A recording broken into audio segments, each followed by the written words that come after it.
We get at least 2 months, 1 more. I think that's fair. That, I think that's fair. how's your meeting? Should they move down? Good. No, you guys are fine. But it's not the camera. I think, Who's not- yeah, you know what? Yeah, it's over. Counselor Can Starry. you switch with them, Pat, please? Oh. Literally. No. And bigger. Okay, so we had. Sorry. Oh, no problem. Just doing the shuffle. Downstairs. Here, one big sit down. Morning, everybody. Yes.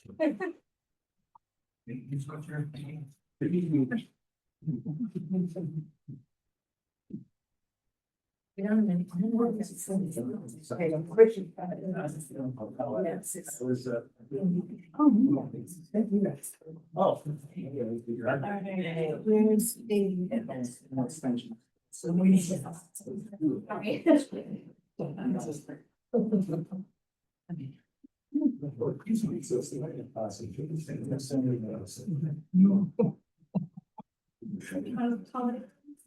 Oh.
We should start.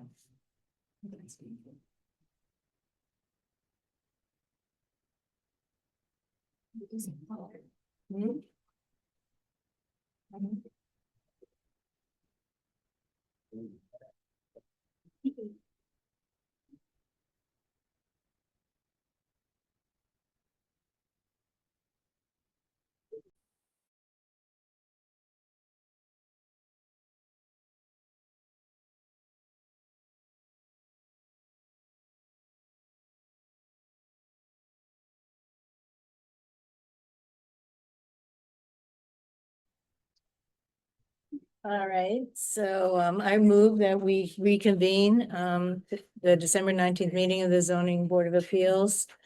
Commissioner Staley seconds, Commissioner Gianni, Yes. Commissioner Hobbs. Yes. Commissioner Staley. Yes. I vote yes, we are in session.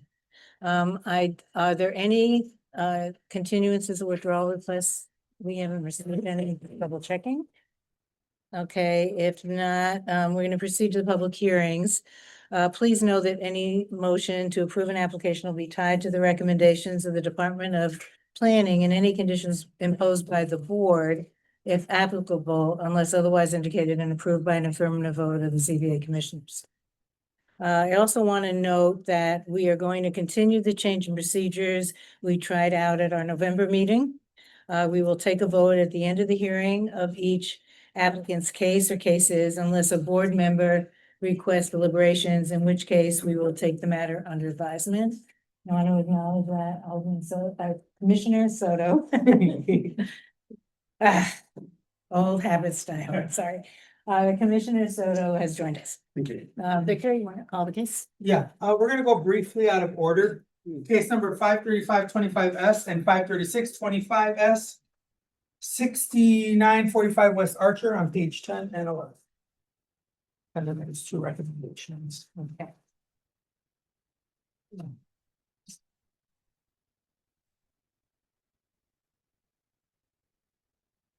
Right. Okay. Hey. Can I, before we go to you, Counselor, can we get the, all of the applicant and all of the witnesses to raise your right hand? And, I'm not part of that. okay.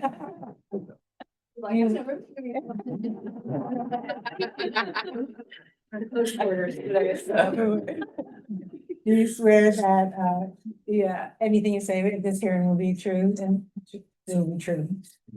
And, also that, do you swear that the, application as submitted continues to be true and accurate? Yes. Okay, great. And, can you say state your name and address for the record? Sure. My name is Ricardo Rivera, the Chief Finance Officer with the American Legion. That was Summit Post 735. Okay. Your business, you can say My business, Sure. 121 North House City Hall. first Okay. one. Okay, so, the, Counselor, I'm gonna ask you to do an overview, but first I just want to double check that there are two different special uses here. One of, and both of them are, for both of them, there's a recommendation from the Department of Planning with conditions or recommendations. Have you had an opportunity to, has the applicant had an opportunity to read and review these, and do you agree that these will be followed? Is it- So he has read them. There is one condition in terms of providing a TSL map. For the permitting stage, which it was dictated to us that should be provided to us by a surveyor, engineer, or architect. However, given that this is a non-for-profit and it is to help veterans. As you will hear in this case, I believe that the condition is cost prohibitive and unfair. However, when we get to the permit stage, we are more than happy to continue conversations. I don't see that on here. It says the development is consistent with design and layout of the floor plan dated December 3rd, 2025. The site plan dated December 12th, 2025, and plan of operations. Otherwise, and the special use is solely issued to the applicant. I don't see what you're referring to. It should be for the event space. Okay, let's see.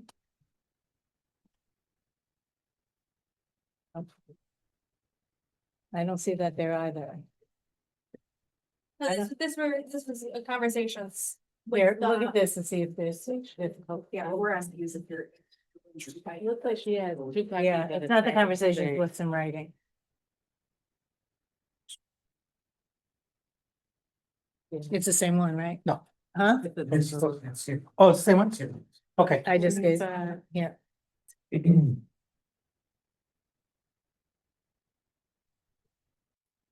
Okay, Yeah, so well, that's, I believe okay. that conditions were stricken then.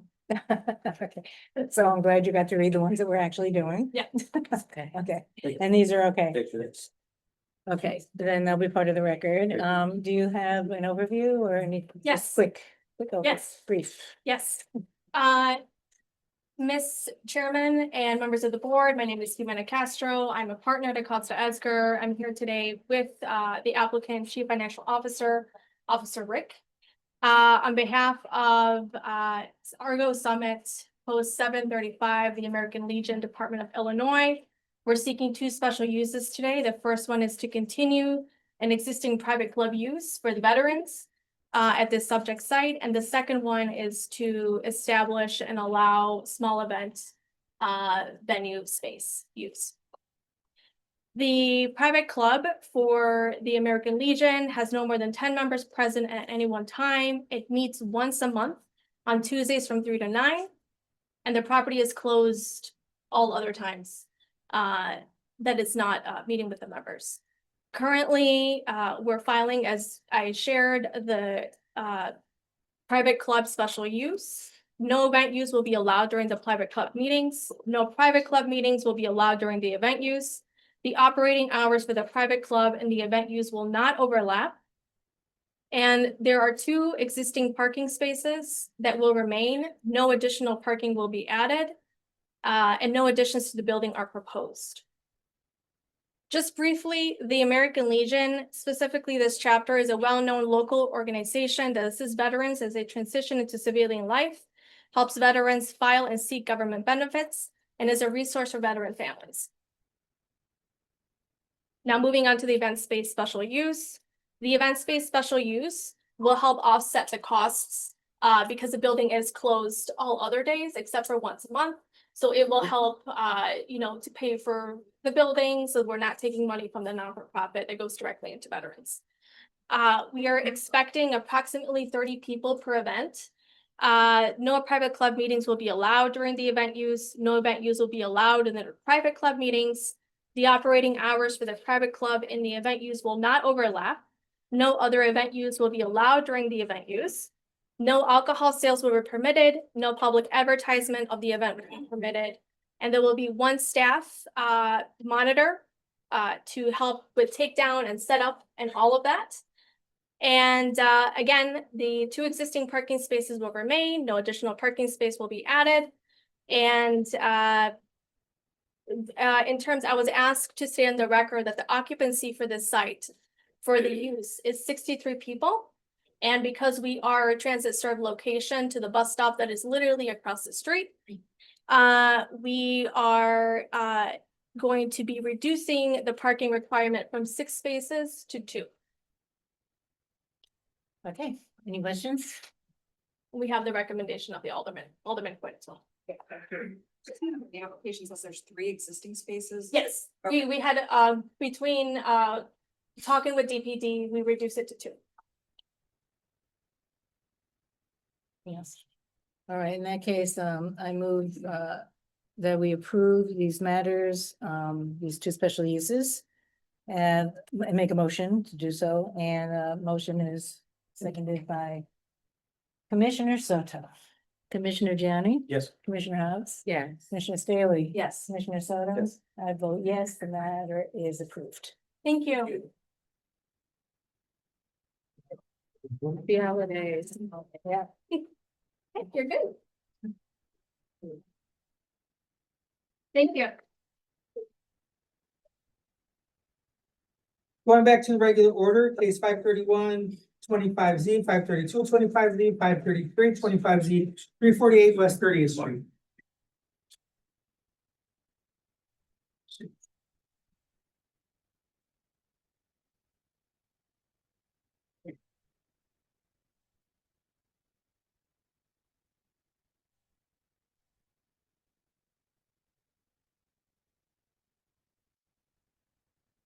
Okay. So could I have the applicant? Do you have any witnesses, just the applicant? The architect? Yeah, Yeah. can you, why don't you come and join us?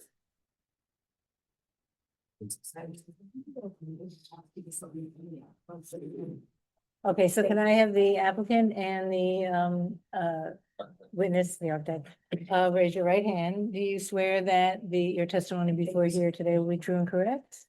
Yes. And for the applicant, do you swear that the application as applied for, as introduced, is still true and correct? Yes. Thank you. Okay, so Counselor, can you identify yourself and also the witness and Sure. introduce your witness and your applicant? Thank you, Madam Chairman. and a brief over after that. I'll be brief. My name is Patrick Thompson, the lawyer attorney for the applicant, Kevin Lococo, who has joined us today, as well as project architect Ron Berry.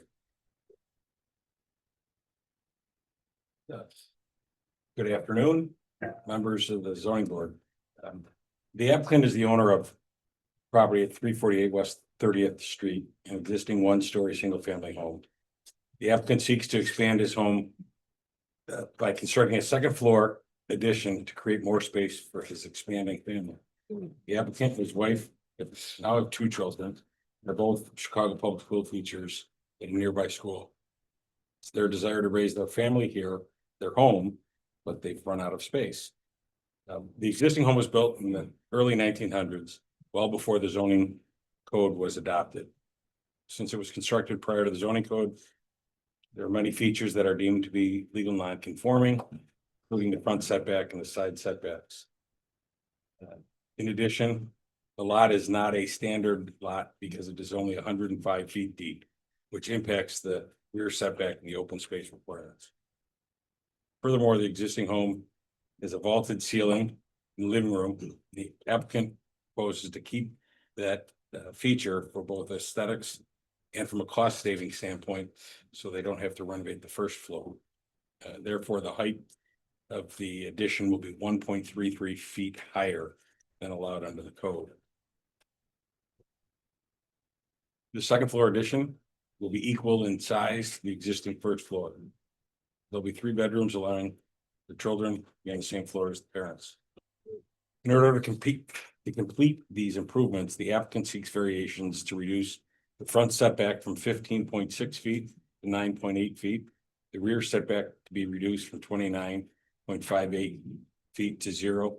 And the east and west side setbacks from 2 feet to 0.5 and from 1 and to 1.1 foot respectively, for a total side setback reduction from 5 feet to 1.6.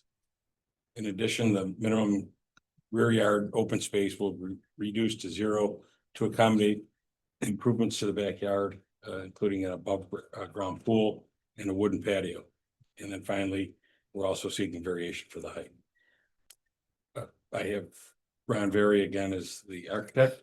We can go through the standards, or we can No, no, answer any we're good. questions. So I have a few questions. The setback, the side setbacks are to maintain the same line as already exists. So there's no change in the first floor, and the second floor is just gonna be above that, the second.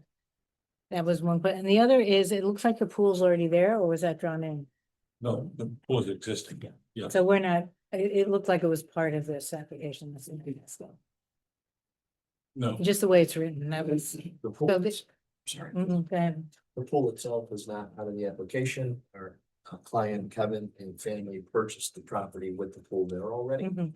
So therefore, on the permit set, I think I'll be asked to call it out as proposed because there was never an actual permit pulled for Okay. that, for the pool itself. Okay, So we're legalizing non-conforming yeah, existing feature that already exists prior to the purchase of this property. Yes. okay, that's what I wanted. That's the ask. Yeah. Okay, I don't have any other questions. Anyone else? Anything else? All right, well, in that case, then I move to pass on this matter, these 3 matters. I move to approve these matters. Commissioner Soto seconds, Commissioner Gianni, Yes. Commissioner Hobbs. Yes. Commissioner Staley. Yes. Commissioner Soto. Yes. I vote yes, these matters are approved. Thank you, everyone. Thanks, Thank you. Thank you. Happy holidays. See you next year. Yeah. See you next year. Next case, 534-25 S, 3901, 41 South Michigan Avenue. Okay.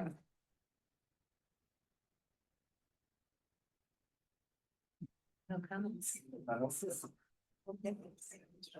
Yeah. Well, it's a good place for them, actually. Maybe you could put something in nice. Maybe. Good afternoon. Especially this. Okay. So, Council, before we go to you, let me just get the applicant and Mrs. to raise your right hand. You swear that your testimony today will be true and accurate? Yes. Okay, and who's the applicant? Do you swear that the application is submitted is still true and correct? Correct. Okay, great. And one last thing before we go to your counselor, there is this is a special use, so there is a recommendation for approval from the Department of Planning and Development with some recommendations to be included. Have you had an opportunity to review these recommendations? Yes. Have you, and do you agree to do them? Yes. Okay, so counselor, it's all yours. Give us a brief overview. Yes, thank you, Madam Chairman, and Oh, I'm sorry, and can you also introduce yes, absolutely. yourself as well as your witness and, Absolutely. So my name is Emmanuel Bayarm. I am attorney at Shane Banks. With me, I have the applicant Prestige Hospitality, and with me is Shahid Hussein. And then also John DeSilva is the project architect. thank you. Just to keep very brief, we are seeking a special use permit to reactivate the motel use. The property is currently sold with a 3-story motel use with 116 rooms. The property will provide 103 parking spaces, including handicap parking space as well. There are some amenities at the property. There's offices, reception. There's going to be a gated ingress egress for safety purposes for residents and surrounding area. And then also there is an existing restaurant which will remain. There's no plans for any changes to that. As I mentioned, we were joined by the applicant today. The only reason we're really here before you is there was a lapse in business licensing for over 12 months, which was required us to seek special use approval. And with that, we're happy to answer any further questions you have afterwards. Anyone have any questions? Consistent with current use. Yeah. Absolutely. Yeah. If there isn't any exterior, no footprint changes, we're just gonna be doing interior changes to bring it up. It looks like, I know it's not the same because it was a different location, but it looks like the old Robertson Hotel. Yeah, 69th Street. And we did get the alderman's blessing on this. I believe that's in the application as well. Okay, in which case I will make a motion to approve this matter. Commissioner Soto, seconds, Commissioner Gianni? Yes. Commissioner Hobbs? Yes. Commissioner Staley? Yes. Commissioner Soto? Yes. I vote yes, the matter is approved. Thank you guys. Have a blessed holiday. Thank you, Tim. Next 3 cases, 17825S, 17925Z, 18025Z, 1326 West George. This is it? Oh, no. This is one of the Jenkins? The Alderman's office. No, the last one. Yeah, it's the last one, so the Alderman's office. Who's here?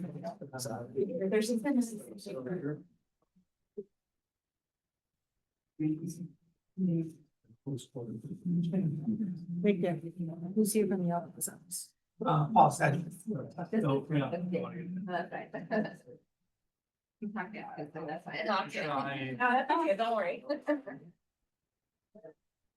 Sometimes it doesn't. Thanks.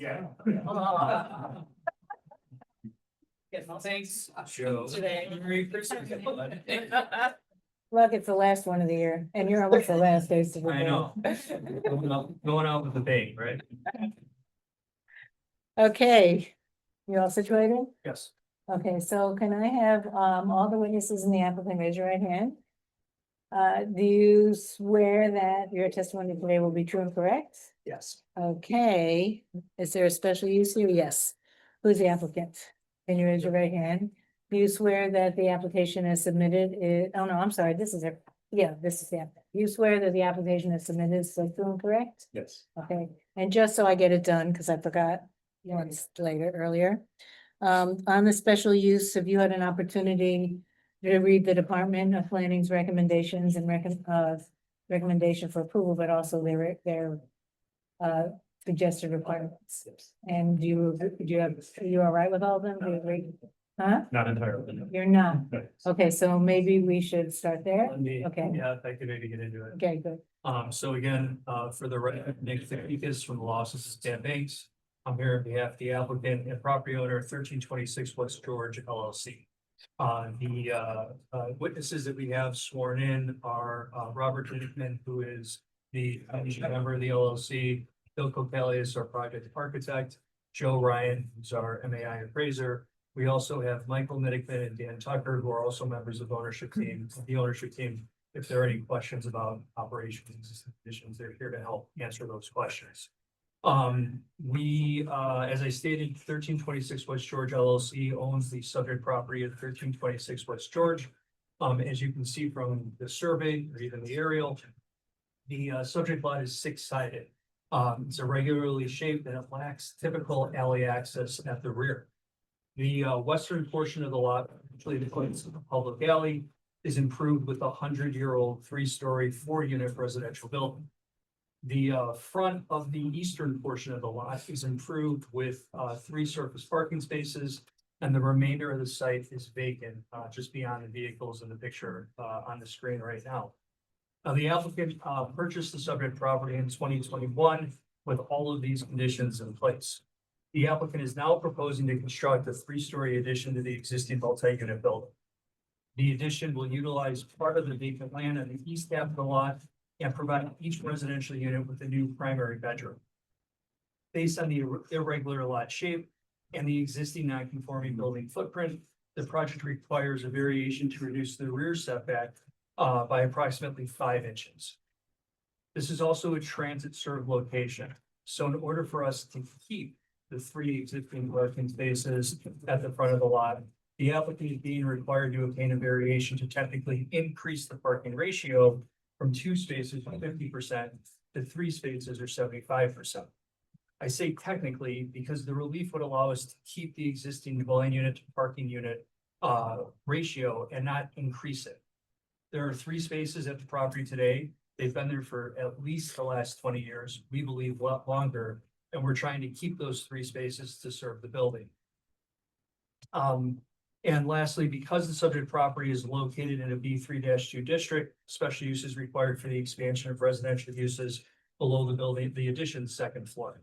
And again, before we get into kind of witness testimony, if I can speak to the department's letter, the department is recommending that the applicant reduce its existing parking count to, quote, improve pedestrian safety and comfort. And while we absolutely agree that pedestrian safety and comfort are important and applicable criteria for a special use, we believe the existing conditions already meet that criteria. To clarify, the parking relief we're seeking requires a variation, not a special use. Staff is citing that the special use criteria requiring site planning, building scale and design, and pedestrian safety to support their recommendation on our parking variation. For the ordinance, staff is required to provide a recommendation specific for the special use, which again, in this case, is the expansion of residential uses below the 2nd floor, not the variation required for the existing off-street park. We believe in all residential use is absolutely the most appropriate use of the subject property, given the fact that the subject building has been all residential for at least, or for nearly 100 years. It's located on a residential side street. It neighbors all residential buildings, and even the buildings across the street are all residential in nature. Even so, we have no issues accepting and working with conditions 1, 2A, and 3. And those are to permit the plans consistent with what's being presented to the board, to add fencing along the rear of the lot's west side, and to prohibit parking on the driveway or apron at the front of the property. Conditions 1 and 3 are essentially city requirements, so we'll comply with code. And condition 2, frankly, or 2A is a great idea because it'll help us better secure the site at the rear of the lot. So no issues with 1, 2A, or 3. The other conditions though, and those are 2B, 2C, and 2D, require that we reduce the 3 parking spaces that currently support the building to only 2 spaces. And unfortunately, again, we can't agree to that. I want to make sure the board is aware that the applicant obtained a permit from the Department of Transportation for the driveway that leads to the 3 parking spaces. And that was actually done in 2024 before we started or began the zoning application process. A copy of the driveway permit was included with our hearing packet, and it was also provided to staff as we continued our review of the case.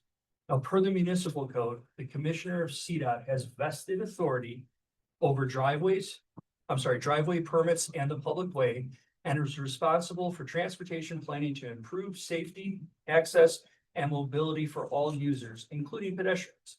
And that language comes from the municipal code, go slow, chapter 14A 4-404.22.1 and chapter 2-102-100.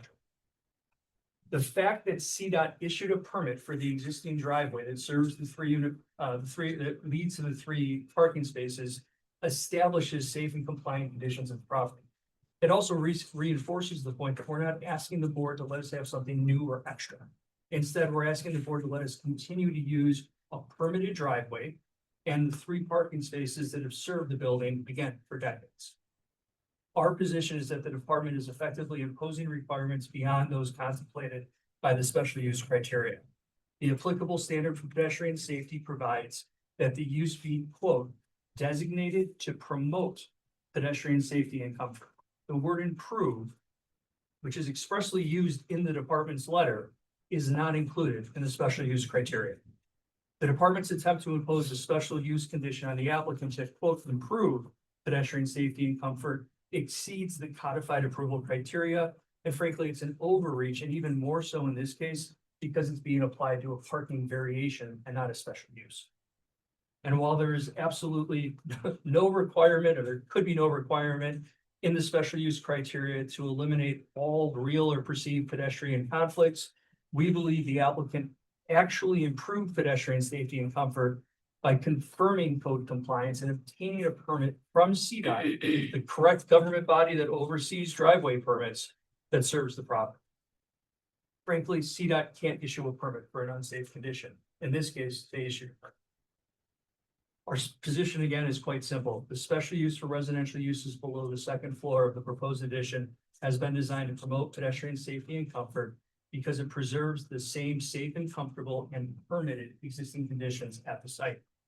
Again, we're not introducing a new front driveway or a new front parking layout or additional parking spaces. We're not even proposing additional apartments or density of the property. We're trying to provide existing apartments with more living space and maintain the existing parking to serve the building. There was a letter issued by the Alderman's office. Some of it is redundant, so if you just give me a little bit extra time on this. The Alderman's letter in part questions whether there's a real parking. Section 1717-02174 defines a standard size zoning lot as one that measures 125 feet deep. A typical city lot is 25 feet wide, so a standard zoning lot is a rectangle in shape that measures 25 feet wide by 125 feet deep. Unlike a standard zoning lot, the subject property contains 6 sides. It measures 47.99 feet wide at the front, 78 feet deep along the west side abutting the alley. It actually zigzags at the rear along other residential lots instead of a public alley. And it measures 66 feet in depth along its east side. The subject lot is clearly irregular and substandard. And that irregular lot is improved with a 100-year-old legal non-conforming building that was built along the west side alley. The non-conforming building and irregular lot conditions establish the hardships requiring or necessitating the variations. And they're absolutely unique to the subject property and not generally applicable to other properties in the surrounding area. We simply don't have the option of reorganizing the off-street parking, frankly, unless we tear down the rear of the building, which would obviously impose a significant hardship upon the applicant. And again, without being redundant, I think you spoke to the safety concerns regarding the driveway. Again, it is a permitted driveway and 3 existing parking spaces. We are not looking to increase the actual number of parking spaces at the lot. And that's actually a condition if Victor, or if we can go to the photos that I submitted on Monday, that show the neighboring property. I'm sorry, Jeanette.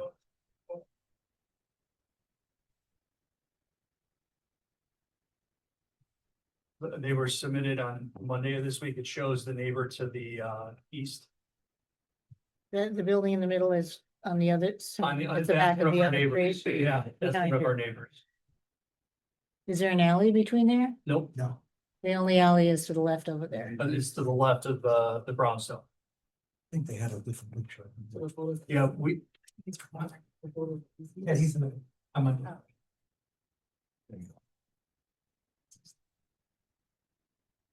I'm sorry, it'll help me explain. Okay, perfect. I'd also like to point out again for the record that. Wait a the minute, so what are we neighboring- looking at? So what you're looking at right now is a photo of the east side of our property. You see the fence, the black fence, that's our fence and our driveway and our parking.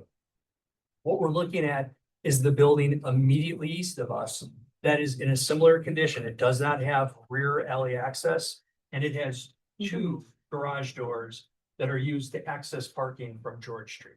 The point we're trying to make is, while these two properties are unique because the rest of the block to the west is typical, has rear alley access, has garages at the rear, this is the only way for us to provide parking at the property. And it's been like this. This is a condition that's been in existence since at least 2007. I say that because that's as far back as the Google Maps can go. We have every reason to believe that the driveway has been there for decades, and I'd let Joe O'Brien speak to that. Oh. Is further back. We will get to that. So, but kind of repeating that to a degree, we know that this little segment of George Street has had two a total of three, but two garages for the neighbor and then the driveway for us for since at least 2007. And what's really important here is nobody from the department or from the alderman's office has provided evidence that it's created a safety issue. Lastly, the alderman's letter suggests that the applicant can still make a reasonable return without the parking variation. I'm really not sure what financial information was relied on to come to that conclusion. But regardless, we'd ask the board to recognize that losing a parking space amounts to something less than what we have today. And that not only impacts our current tenants, but the future marketability of the units, again, going forward. We're not asking for something new. We're not asking for additional parking beyond what we already have. We're trying to keep what we have. And I hope it's clear from all of this that the requested variations are based on the lot's irregular shape and the existing non-conforming building footprint on that lot. They are not exclusively based upon a desire to make more money out of the property. Chairman, that concludes essentially the overview as it relates to the letter recommendation from staff as well as the alderman's letter. I can call the primary witnesses if you'd like. I kind of want to follow your lead Yeah. given the newer rules. We're gonna do see what questions we have first. Got it. We need stated. Shreya, oh, there she is. Shreya, you got some questions? I did Yeah. have a question. I was just wondering about what the DPD recommendations. Is there any other backstory to their recommendations? Just, There I was don't know. conversation, nothing memorialized in a letter. I think that, I don't want to speak for DPD, my impression of it is two parking spaces and a narrower driveway.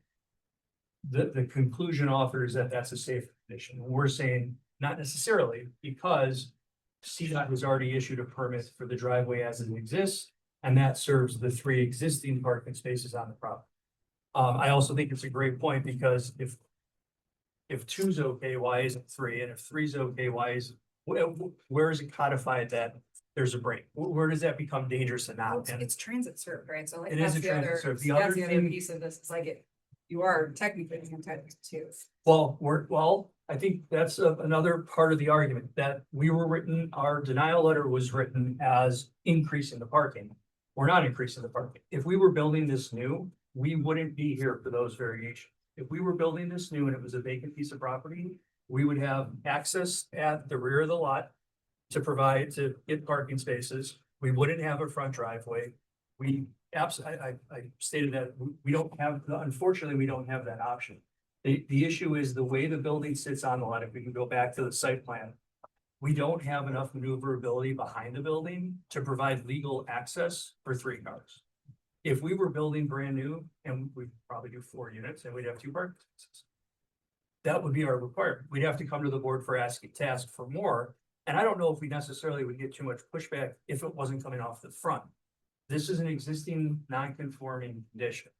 And we're applying an ordinance that essentially went into effect the last 5 years to a building and lot condition that began in, arguably 100 years ago. Is it feasible? So right now, the photos show the three cars parked side by side. Is it feasible to have, if the driveway is narrowed per DPD's recommendation, couldn't there still be two vehicles and then a third in the second spot? The recommendation essentially, if the board were to impose the recommendation, there's a few points I want to make here. If the board were to impose the recommendation that the driveway be narrowed, first off, CDOT's already said it's a safe driveway. They've issued a permit for it. But by narrowing it, we now become non-compliant with having 3 parking spaces. So it shrinks the neck, so to speak. Yeah. And that would make it non-compliant. I'd also point out, and this is by no means, it's the holiday season, this is by no means a threat. If the project were to be denied, or if we withdrew the application, 3 parking spaces at the front of the property and the permanent driveway would all remain. All we're really trying to do is provide the residential apartments with a larger bedroom, each of them. That's the scope of what we're asking. So just to be clear, if you weren't, 2 things, if you weren't going to do anything, leave it as it is, then there would be nothing triggered for any question about what already exists, because what already existed before the change in the ordinance. And it has, 2, my other question is, in the addition that you're doing are not new units, they're just expansion of the existing unit. we're keeping the Okay, just same wanted- unit count. We're trying to make the existing apartments a little bit bigger by giving them each a primary bedroom. There are 4 residential apartments today. There will be 4 going forward. There are 3 parking spaces at the front of the property today. We're asking the board to approve the 3 parking spaces. And these are rental units, They are. and that's the intention going forward It for is. the time being? It is, and I'd also point out that the 3 parking spaces have been leased throughout your entire ownership of the property. There's never been a To- lapse in. And they've been there's a leased, need. they've been leased to people who were renting. For units 1, 2, and 3, it essentially had the right of first refusal and no one's, so they've been leased to the 1, 2. Exactly. Any other questions? Or you want to go? I'd like to talk about that. Okay, so we will take this under advisement. Oh, I'm sorry, witness, here, the department should reply, and then we have a witness, I'm sorry. Yeah. You want him to go first? What did you say? You should go first. Yeah, Okay, for the record, Fernando Espinosa, Department of Planning, Chief Zoning Plan Examiner.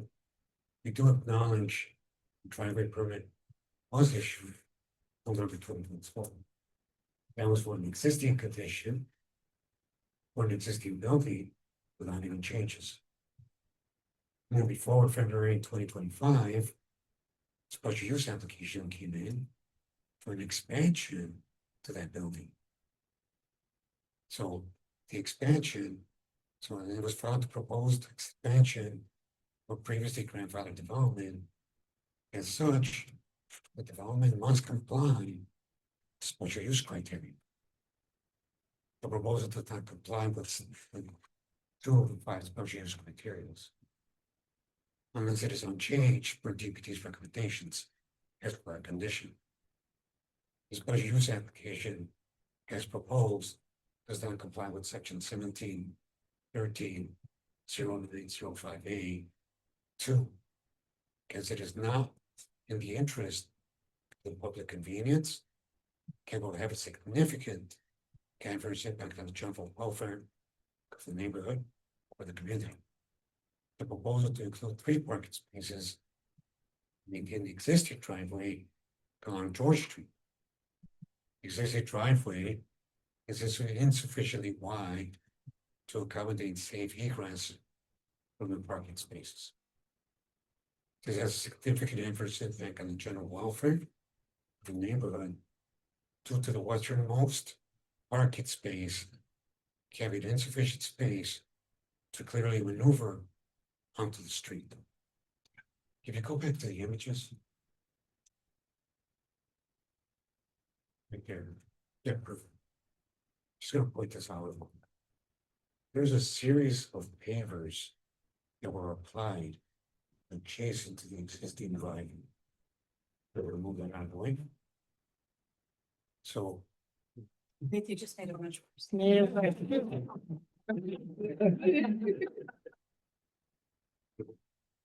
as in the images provided by the applicant presentation, it appears that flat stones and pavers have been installed in the parkway next to the curb cut, which when reconfigured, reconfirmed to Google images, shows that those alignments with the western edge of the western parking stall will allow better egress into the street. As such, it appears the westernmost vehicle used to those exits, the exit of the site, approaches up to the public right of way and the parkway. So at some point, until we could tell, back in 2009, those papers were added to expand the existing driveway. I'm gonna point that out again. Right here.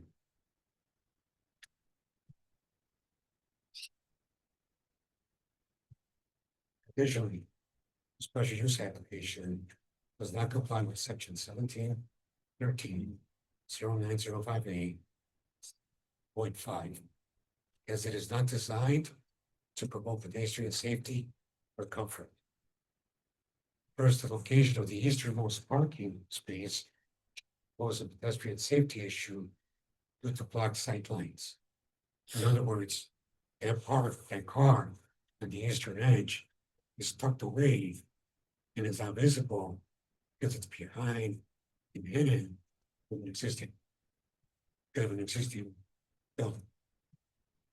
As the parking space in the building both appear to be above the public sidewalk, the driver of that vehicle will have no ability to see pedestrians who may be walking by.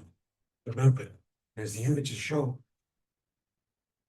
what is the next image? Here with it.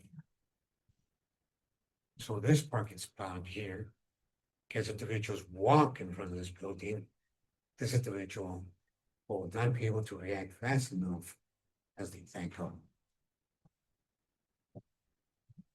This can pose pedestrian safety issues for those getting eastbound on the public sidewalk due to reduced sightlines. In addition, as previously noted, the westernmost parking space may also pose impact on pedestrian safety as driver of the vehicle may be more focused on trying to maneuver out of the space into the public to exit on the curb cut. Staff included these conditions 2B, 2C, 2D, to which the applicant is objecting to help the applicant meet the special use criteria. And again, the site is a transit location. It would have a plan on online ordering style. And per code can reduce the required parking space down to 0 on rent. By reducing the parking spaces from 3 to 2, centering those spaces along the alignment of the curb cut,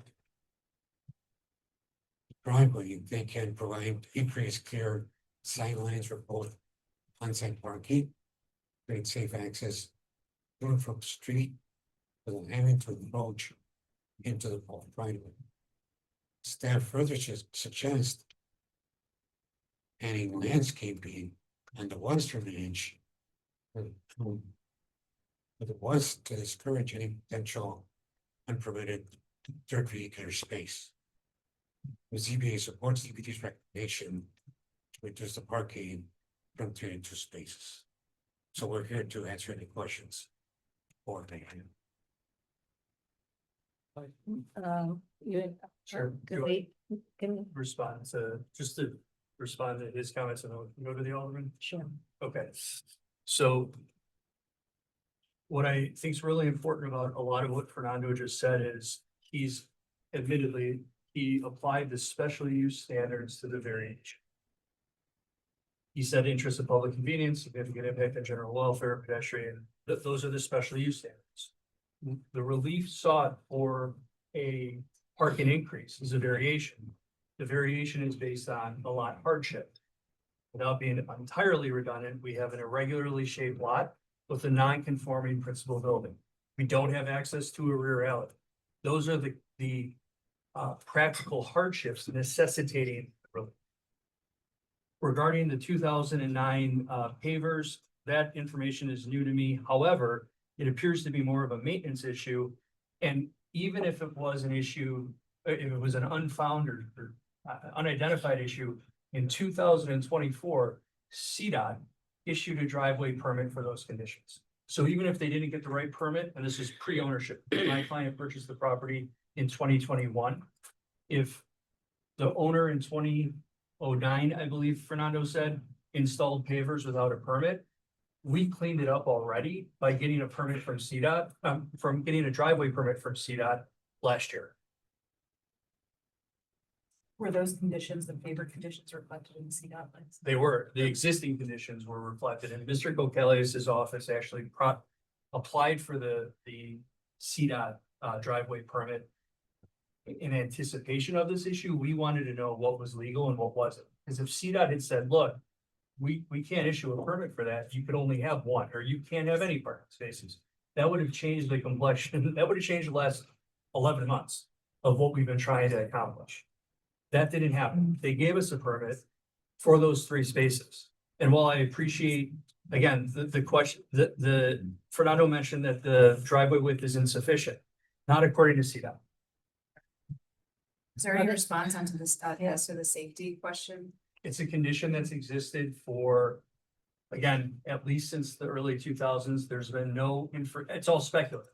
No, it's not inherently unsafe. To the contrary, it's using a permitted driveway. What that picture doesn't show, and if you go back to the picture I provided, to the right or to the east is 2 more driveways, front driveways, leading to a garage door. I don't want to get into speculation of what every pedestrian would be able to see or not see. But people who are traveling that area may see 3 driveways in a row and know that cars could be using those driveways. It's not an inherently unsafe condition. It's a little bit unique. It's not a typical front building, backyard, garage and alley. But there are different segments of the entire city. I mean, I grew up in Edgebrook. My block has nothing but front driveways. Knock on wood, I survived. We're hoping, but you're looking at an entire configuration of front driveways on George, but it's limited to this little segment, because as soon as you get west of that alley, it's more traditional. It's front, rear garage alley. We just don't have. If I may add, Yeah. Bill Kokelius, Axios Architect. I've also, it's not shown on the drawings, but I've also talked to Nick and about putting sensors, putting an alarm, like a little flashing light. So that way, once that sensor, it's almost like a garage door. Once you cross it, it lights up, something like that, and to that effect. We would be open and accepting and willing to do something like that.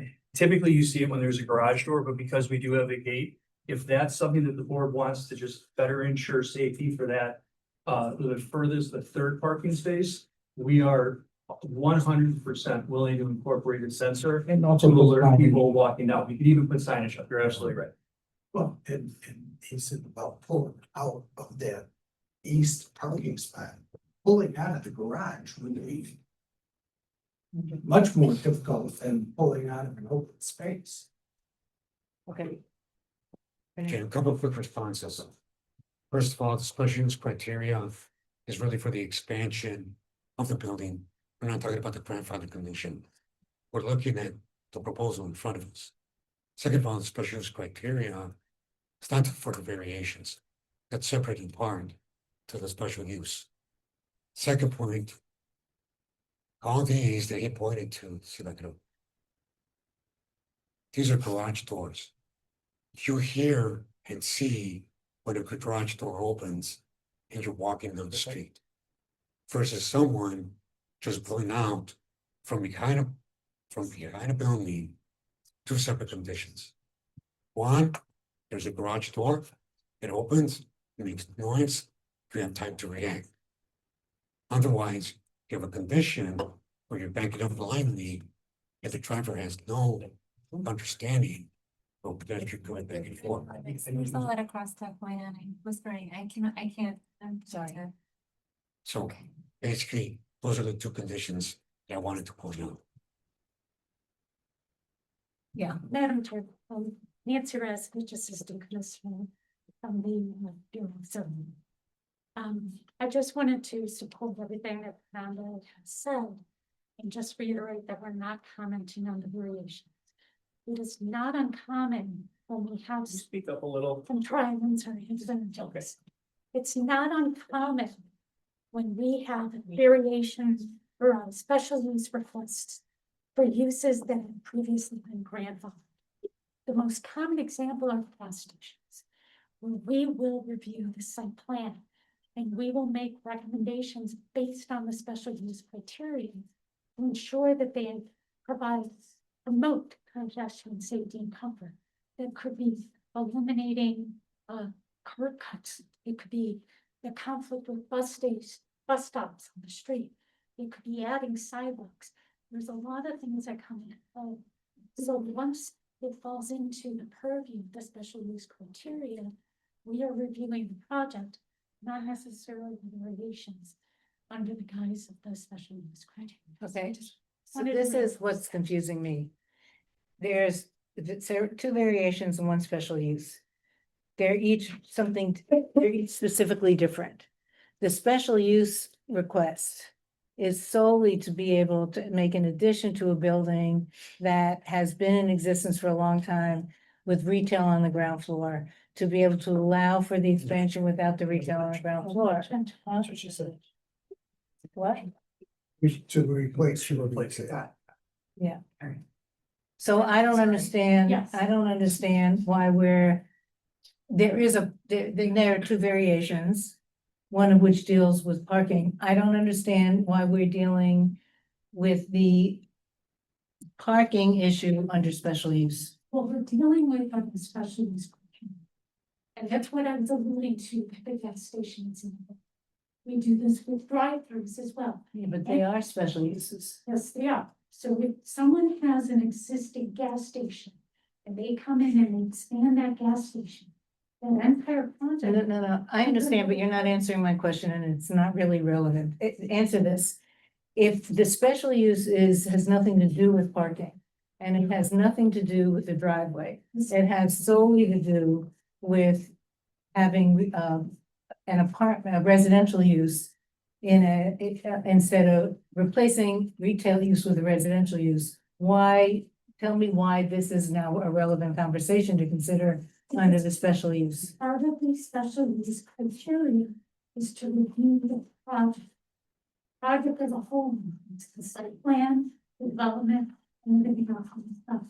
So we review these things holistically, part of the special use.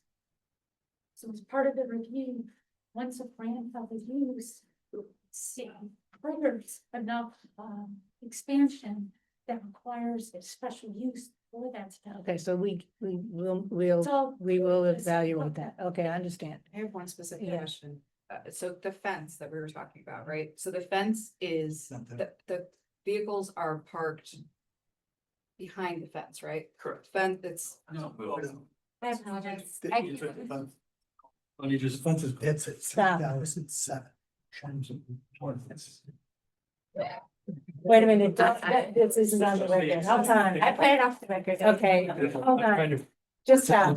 It's an old picture. That's a Wait good picture second. there. You have to go to, there is no fence there. There's a fence. We're back on the record. Yes, One at a time, Sorry. please.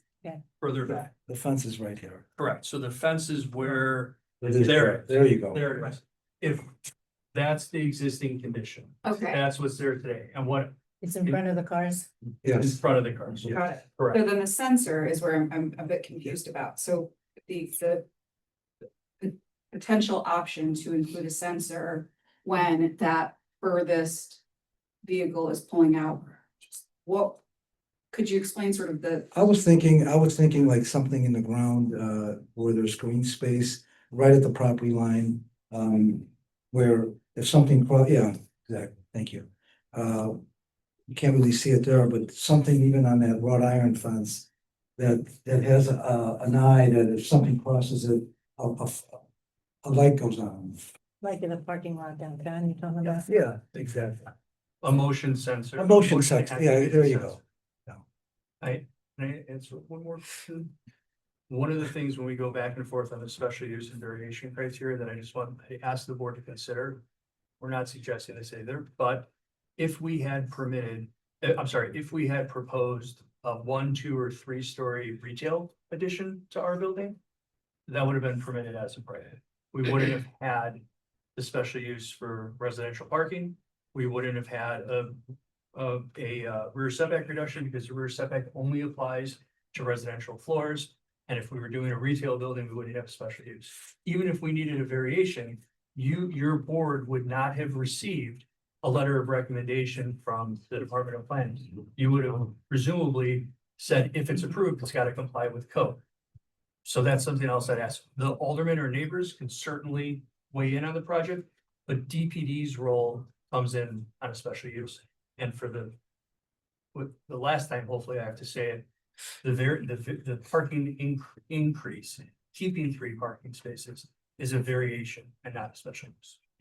I would just wanna say, yes, if it's commercial, however, in a residential neighborhood, pedestrian safety is also a different sort of assessment. So while I understand what you're saying, I just But wanna say that's, like, I think it's part of the impetus of the property though. If we could right now kill this project, go in with a 3-story retail office but building. that's not how it's zoned, right? It is 3-2. I mean, I'm sorry, 3-2. but that's not what's there is what I mean, right? Oh, of course not. But so, But but that's that's part of the problem.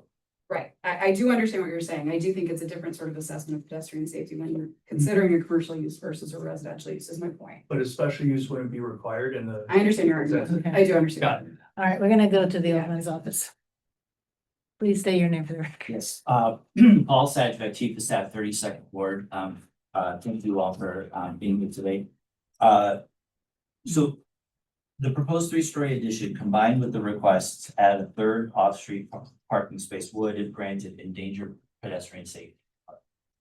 The current 3-space parking lot was never reviewed and approved by the Department of Planning and Development. The orientation of those spaces relative to the directly adjacent building to the east and this subject building to the west presents a significant pedestrian safety hazard.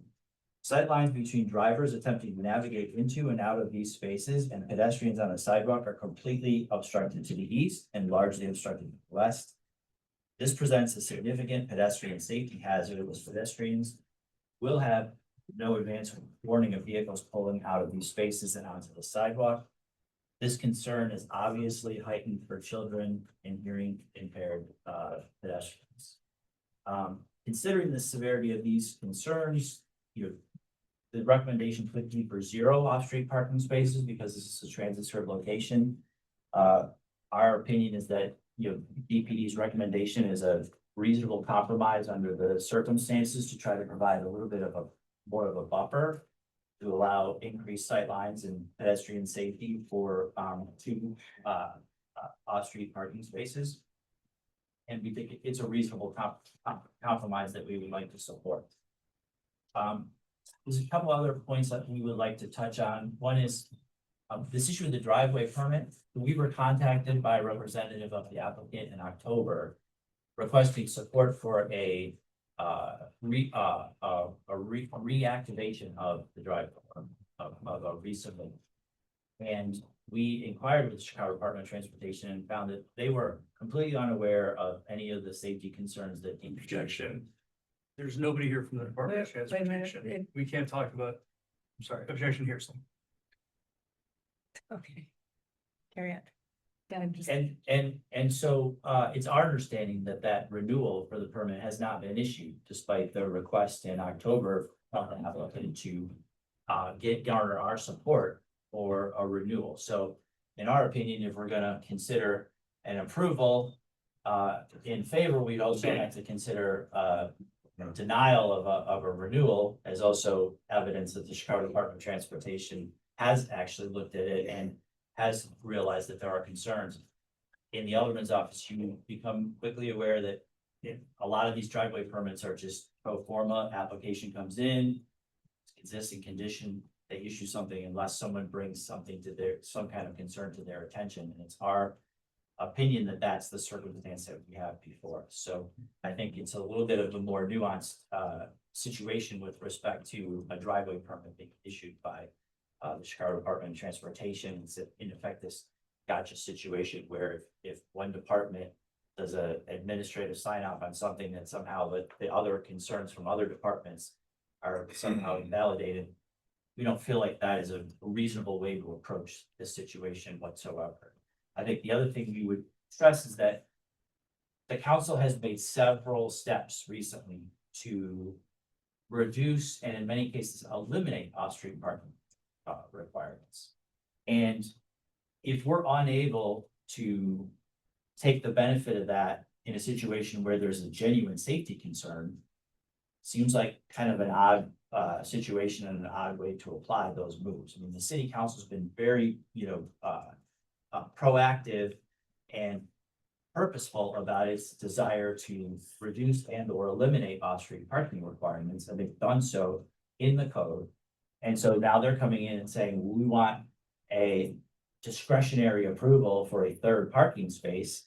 And if it was a completely safe situation and didn't present any pedestrian safety concerns, then one might look at it and say, okay, under the circumstances, yes, the totality of it is okay, but in our opinion, that's not what we're looking at here. We're looking at a situation where there are genuine pedestrian safety concerns.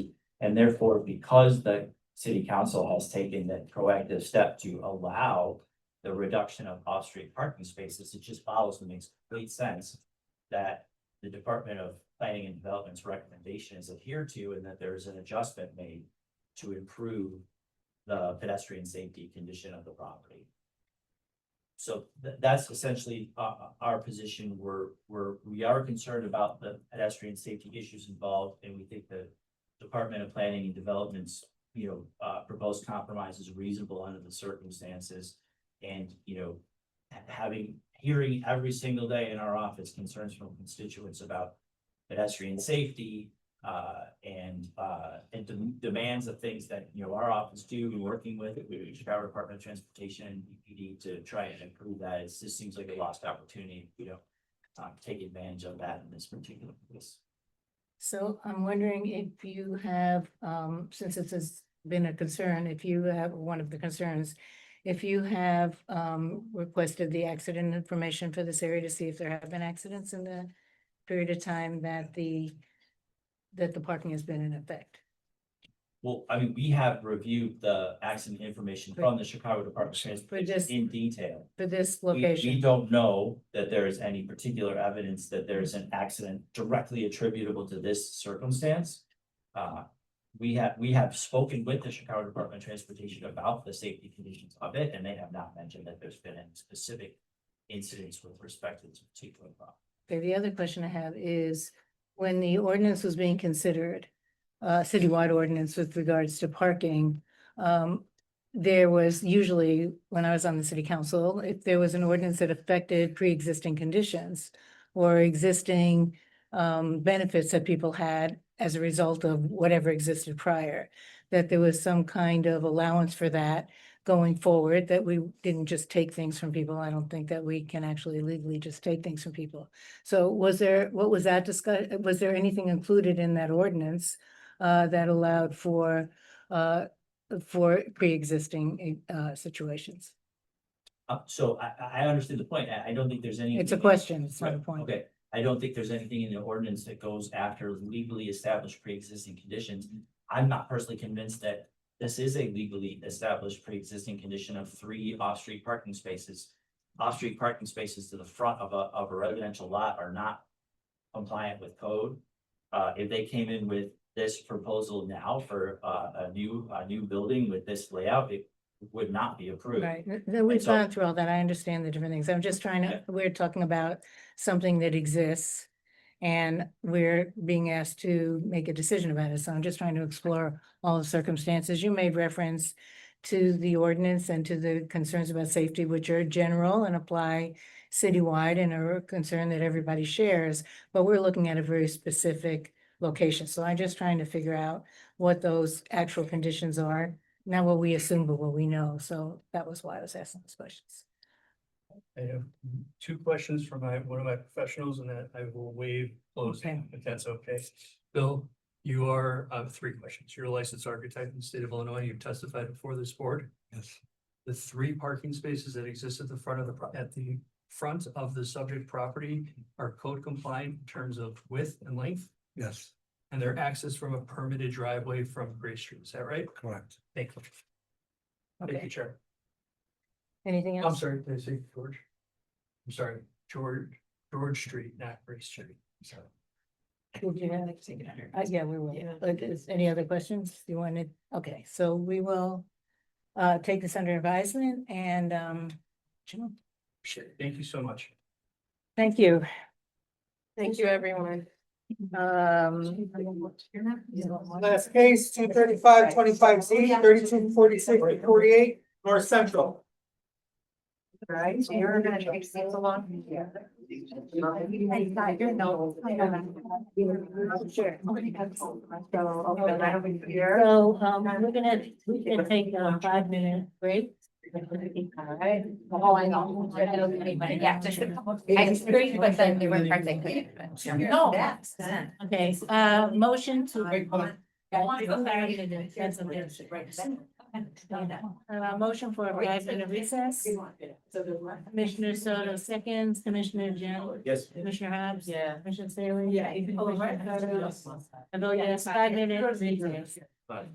Thank you. What we're gonna do, I was gonna say, they're gonna go, oh, you're still like, the judge, like, so you guys go. I know, but. And then.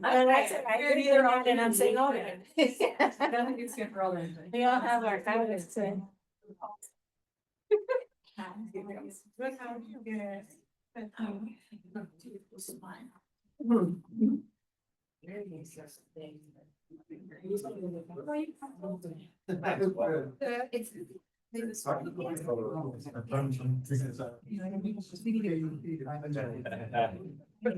No, that's right. All of it.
Commissioner Soto seconds, Commissioner Gianni. Yes. Commissioner Hobbs. Yes. Commissioner Staley. Yes.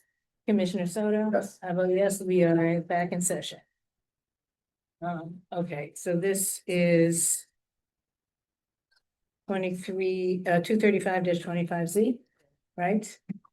Okay, 3246 to 48 North Central Avenue. Can I have the witnesses and should I do everybody at once?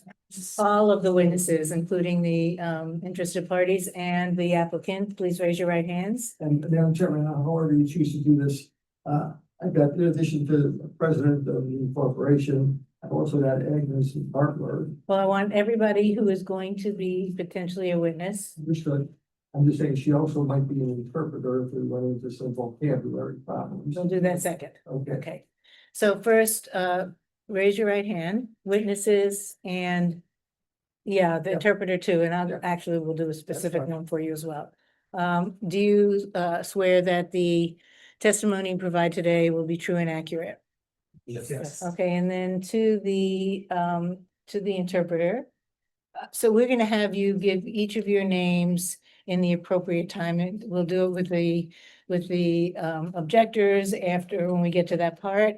And we will have the counselor introduce his whole team when we get to that part, but first, I would like the translator to tell me first, what languages are we talking about, from English to Polish. to Polish and Polish to English, and who's the translator? I am. Okay, so can you raise your right hand? And do you testify that the translation from Polish to English and English to Polish will be true and accurate? Yes, And can you give us your name? Agnes Bartler. Okay, thank you. And can you now introduce your applicant and your witnesses and yourself? Thank you. Madam Chairman, members of the board, my name is Mark Kubiak. I'm the attorney for the applicant. And I'm with me today as part of my team. I've got Matthew Gancarn, the president of Casper Inc. We both have got Agnes Bartler. And Agnes, in addition to interpreting, Agnes has been helping some of the paperwork for this application and the business license for the PPA. Business rather technical and some of the data variations. So we've been working with Matthew on some of those issues. So another reason why we can't go here. And to my right, I've got Joe Ryan, our expert witness. Okay. Would you like to give an overview? Yeah, this is right. And Madam Chairman, we're here variation. You mentioned the address of case number, so I won't repeat that. One technical thing I would want to point out is that this is a little bit of a unique case. We're talking about a business, okay? But not a special use asking for permission for the business. Business is a restaurant. This is a B3 zoning district, and a restaurant is clearly a permitted use in the B3. As a matter of fact, on paperwork that shows Matthew's had a restaurant at this location for the last 20 years. So the restaurant was the underlying use, is permitted use, and going forward, it's a permitted use. So we're not asking for any relief for the restaurant. But because of the zoning code, it does provide that if the applicant restaurant wants to have under certain circumstances, music or entertainment, then they've got to buy a public place and amusement license. And depending on the location, in some cases, you've got to get this variation in order to get the license. So we're here for the license, not for the underlying use, which is permitted in a long time use. Another procedural quirk is that not only has Matthew run this restaurant for 20 years, but he's been before the board before. And he's been before the board also as the president of Casper Inc. For the exact same premises, 3246-48 North Central Avenue. For the exact same relief, a variation for a PPA. And that case was heard by the board back then, and the variation was granted. That was calendar number 16316Z. Hearing was held April 15 of 2016. Okay, so with my materials, we filed a copy of that resolution. And I just wanted to point that out. Variation is only good for 1 year. So if you don't complete your license process within that 1 year, then all of a sudden we come back, they wanna do it, variations no longer valid. So what he's here is want the exact same relief that the board's already granted for the very same premises.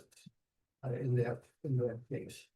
Alright, this PPA license could be sometimes complicated for the business owners. Years ago, the city had a music and dance license. So if you go back far enough, if you had music, there's a music and dance license. City got rid of that and they came in with the PPA license. Remember? Okay, and actually I remember too, there was a lot of confusion at the time. You know, for those people who had the music and dance, did they have to get the PPA? And the PPA, obviously, you don't need a variation for every PPA, only if there's residential within 125 feet. So this property is actually on Central, the door is on Central. But they measured 125 from the four corners of the property, so goes off from the 40.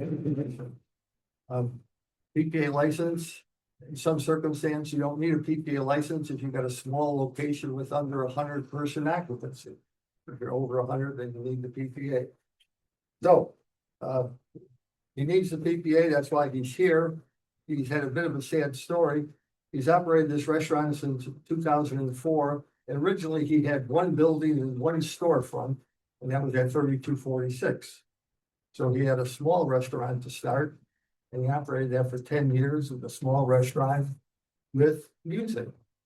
And he had music at that time with the small restaurant, never a PTA license, and it wasn't required, so they never bothered him. Moving up to 2014, building next door became vacant. Business moved out, the building was vacant, and he decided to buy that building next door. Decided at that time to expand his business, which he did. So punched a hole in the wall, did an expansion, enlarged the kitchen, bought a new stove, whole 9 yards. And then after he was done with that expansion, reopened, and of course, started bringing music just like he did previously with the one storefront. At that point, the city advised him, at that point, he needed a PPA license because when he expanded, he increased the occupancy. And he didn't realize the fine point of the occupancy, didn't learn that until after he did the expansion video. So that was 2014. And after he became aware that this was required, that's when he applied for the PPA, found out about the variation, came before the board, and it was granted. So the whole time he's been trying to bring himself in compliance, you know, it's just it's been a little technical. As it turns out, when he applied for that PPA license, of course, they do an inspection. They have a little problem with the ventilation, and this was ventilation that was installed when he did the expansion. He had some problems with the contractor. It took him a while to resolve that. By the time the whole thing was resolved, it was actually more than a year since this resolution was entered back in 2016. After that, of course, 2020 with this COVID, so state shut the restaurants down. And after that period of time, he actually got hit by a car and got some injuries. So he's been recovering, and now he's trying to get the restaurant back on its feet. And of course, needs a PPA more than ever. We did submit a letter from the local Chamber of Commerce. Nice letter, if you recall it, from the executive director. He's aware of Matthew's intent to establish a public place of amusement. And he believed on behalf of the chamber that his ability to offer entertainment will appeal to the community and will be able to compete, allow him to compete with similar establishments in the area. This is Belmont and Central. It's a large historic business district. Actually, historically, a lot of restaurants and banquet halls. And many of the businesses, they have had music over the years. So he's actually at disadvantage now, and he can no longer offer the music because the competitors do. And Joe Ryan was talking about the business division of the restaurant days. But anyway, very nice letter from the Chamber of Commerce, and they're confident that he will operate and renew with the PPA up to the same high standard that he's exhibited in the past. Belmont Central. Not only have they had a lot of businesses, restaurants, banquet halls, but historically, the city recognized this. Big money maker for the city, both property taxes and sales tax. City built the parking lot years ago. a 4 or 5-story parking lot right down the street on Central. I think 3140 on the other side of Belmont. And budget conditions that they are, the city adopted a special service area. Special service area imposes an additional tax, and that tax was earmarked to maintain their parking lot. So this is a free parking lot, 24 hours a day. 7 nights a week. For the business customers, employees, etc. So it's actually a good location for these restaurants to continue. Interesting thing is this case has been pending a while, it's continued once or twice. While the case is pending, one local restaurant named as the Dale Street Inn actually closed down during the course of this. And I couldn't help but notice it because the Illinois Restaurant Association Executive Director had some comments about how tough it is for restaurants. Not only are they trying to recover from COVID, but it's talking about the Gale Street Inn, mind you. You mentioned that the city adopted a change in minimum wage ordinance to the city. And it used to be, they used to be able to apply tips against the minimum wage. The city changed that. They can no longer do that. They've got to pay the minimum wage aside from tips. So this has been a change, at least for the restaurant owners, and increases their expenses. And when Gale Street closed, the executive director, Mr. Dorian, mentioned that also tough for the restaurants now because of this federal immigration enforcement. Is all of a sudden difficult for some of the restaurant employees. And actually, a short while ago, Matthew changed his menu. He had a Polish menu for most of those 20 years, decided to switch over to a Mexican menu. Shortly before this whole immigration thing happened, and the Mexican restaurants seemed to suffer even more as customers were a little afraid to come out. So his timing was a little bad on that. But just to give you some flavor, this is a restaurant, and it's been really tough on the restaurants. So that's kind of my overview. And Matthew, with his paperwork that he's already signed and submitted, nothing's changed. Business operation is the same now that it was in 2016. The only thing that changed is now after COVID, business is even worse. He's not recovered, and he's got PPA more than ever. So that's my overview. With that, So what exactly do you want to do? Like what kind of activities, what hours? the hours will stay the same as they are right now. Okay, no change in the hours. And Matthew, How many events per year? How many events per month? good, But wait, Uh, get the hours. that are What are the hours? good. It's a restaurant with liquor license and the hours are what was allowed under the liquor license, Which are, which are the 2 o'clock license. What time does it open? Matthew, would you state for the record your name and your address? My name is Matthew Gancar, restaurant 2246 North Central. Okay, are you the president of the corporation Casper Inc.? Yes, No, we don't need all that. We just Yeah, need yeah, the I just answer. wanted- Well, just for the record, I just want to identify him so she. yeah, Los Limones, we was open from 10 to less customers. Weekends to 2 o'clock, Friday, Saturdays to traveling to Torre. So this kind of shift from a Polish restaurant to a Mexican restaurant, when did that transpire? We changed a year ago. And we actually closed right now and we actually reopened again because it was very hard with the, everything was expensive and even Mexican restaurant was hard. Is that And now we open only from 4 to midnight to 2 o'clock. So was that shift as a result of demographic changes in the neighborhood, or you just Yeah, figured you wanted to demographic sell and the club, or? COVID and I think demographic. I ran for 20 years like Polish restaurant and I have to change the brand. It has to be a Latino restaurant, which is easy. It has to be, it's better for me. Just going back to the hours though. Yes. Is it now 4 PM to midnight or or does it open at 4 or? Is it Right still now, open in the because morning? we are getting slow, December, Oh, okay, it's super slow right now. We open from 4 to 2 o'clock. um, I'm sorry, just to focus on the hours for a minute. Yeah. And So you don't serve breakfast or lunch, you serve dinner and you also serve alcohol because you have a liquor license. Yes, So you operate both as a restaurant and as a bar, yes, just to get a picture of the whole thing. yes, But you do serve dinner. yes. And have you in the past served lunch or breakfast and just stopped that because of economic reasons?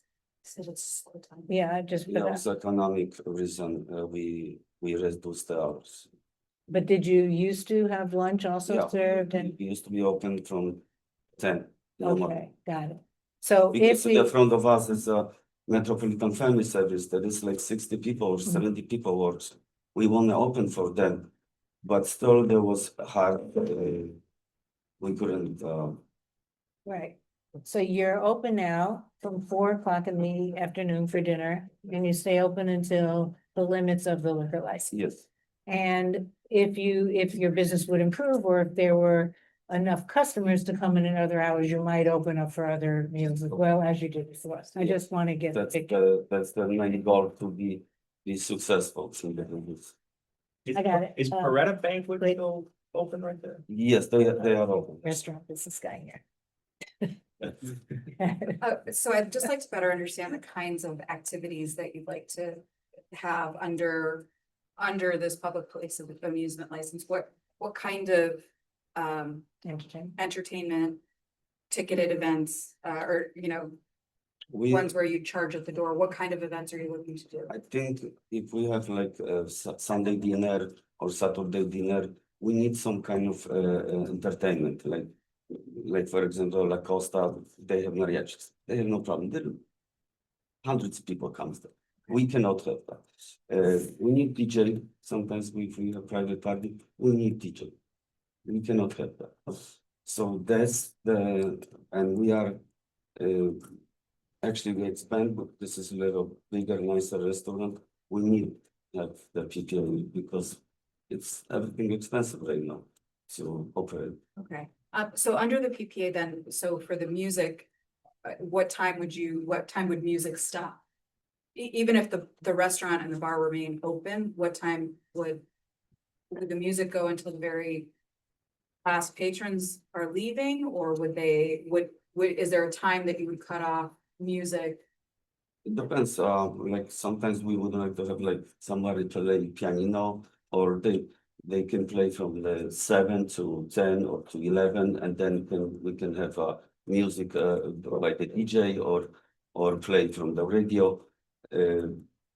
But so this is, I think, that's my goal is I would love to go to the dinner restaurant and some play like live music, like this is my hobby, So the music that you're interested in playing is varying kinds, different kinds, but it is targeted for the dinner hours, Yeah, like if you have Father's Day or Mother's Day, special events. you need to have it, special Christmas time or New Year's Eve, and it helps for the business. I'm in the business for 20 years, and for this experience, we need to have DJs sometimes. We don't need this, but DJ, everything is expensive, so. But somebody with a party, we need to have DJ. So I think. Yeah, so how close are you to the residential area? Is it an alley? We have parking on the right side, and we have another big parking Okay, on the there. left side. Okay, so the parking, so you are, On the right and the left side is a parking, big parkings. okay, so the these near, two buildings are marked with the little red. I'm sorry, what? His building is marked with the little red. I got that. And adjacent to the north of him is the big parking lot. Not his parking lot, but used by the business across the street. And on the other side is his parking lot? And on the other side, actually, is a parking lot for the condo building, Okay. 2 doors down to the south. Okay, No, still to the Metropolitan Family Service. Oh, that one? Yes, To the south both, also? both. Okay, both parking lots for Metropolitan Family Service. okay, and the closest residents are to the, 5614 West Merlos. yes, okay, I got it. That's what I wanted to see. And, Across the alley to the west. and how far is the back of your building to the alley? Is there, I can't tell from that. It looks like there's something back there. I can't, is that two garages or? Do you have the back view? This, There's pictures. This is back of the rest of it. and what is the smaller area there? The This is one with parking the, for the Metropolitan Family. no, what's the, What's Hold the- on, hold on. I'm so sorry, I can't get. You're not allowed to specify until we call on you, please. Sorry, we need to deal with all the neighborhoods much better. No, you will get your You'll get your chance. turn. You'll I get your understand, turn. but we have to get the answers from the right. You've got a distance between your building and the alley. It's that distance between your building and the alley. The alley is like 15 feet. Plus my, it's like 20, so it's like 40 feet. Wait, How let, far no, from no, your building to the back door wall of your building to the alley? I can see. Let me Okay. ask my questions. I'm sorry. This section of the building that's in the back here, is that, will there be music in that area as well, or just in the front? No. That's it's not what I music, wanted. yeah. So, okay, so that the music is in the front part of the restaurant. Yes. And is this the preparation area or what is It's it? outdoor, it's like outdoor. It's for the outdoor during Yeah, the summer? Yes, The enclosed part there as well? yes. What I'm looking at with the funny roof, what Yeah, is it's a that? ventilation there, it is. I'm sorry, what? It's a ventilation there. And that space there does not have music No. inside? No, it's not operated. It's empty. That's, and you don't use it for anything? No. But It's you- slow, we are slow. When you're okay, so We when you're used to be, busy, used to use when I have one part, one business, one building. yes, When we do expansions, we don't need this. okay, So so, it's not going to be used? No, we're not gonna use. Okay. and even if you get more business, you won't be using it for music, We're gonna be there much better. okay? We're using for like, and kitchen is on the left, Mhm. is the kitchen. Where, And we have another kitchen because we have two kitchens right now. And The brick portion that you see next to the red roof, that's whole kitchen area, so there's no patrons, it's a smoker, bricks. no clients in that part of the building either. So anything that backs to the alley, there's really no restaurant operations backing up and Okay. to the alley. When we do expansions, everything stay on the front. And all customers enter to the front of the building, not to the back of the building. And there's a party room as well, right, as part of the restaurant? Is it the front section? I'm just looking Yeah, at the front layout of the, Yes, so there's the entrance to the front, the party room. This is enclosed. So looking at, yeah, this is the one here, so. so this is the, Back part where it says yes, existing enclosed patio one, yeah. there's no tenant, or there's no consumers there because that's Yeah, alley yeah. then, okay. what are the squares there?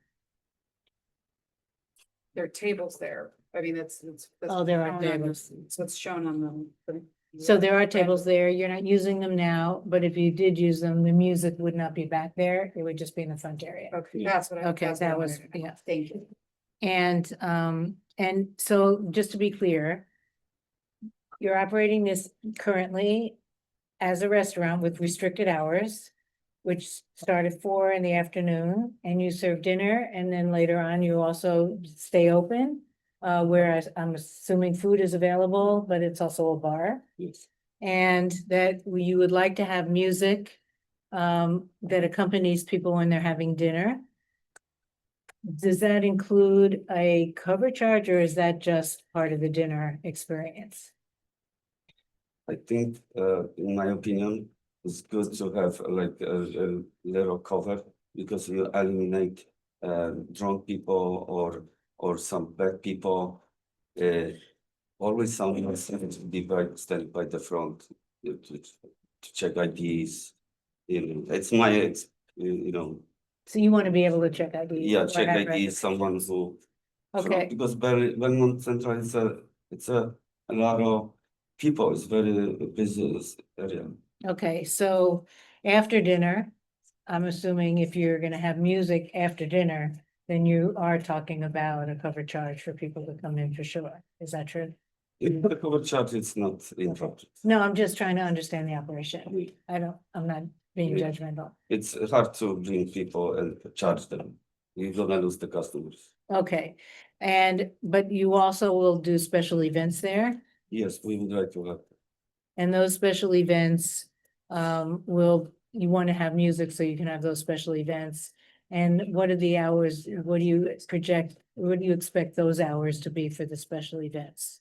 Same as, We don't Same wanna as be your open, license now? We don't wanna be open late, you know, we're gonna be closed like 2 o'clock and done. That's it, before 2 o'clock. are there any?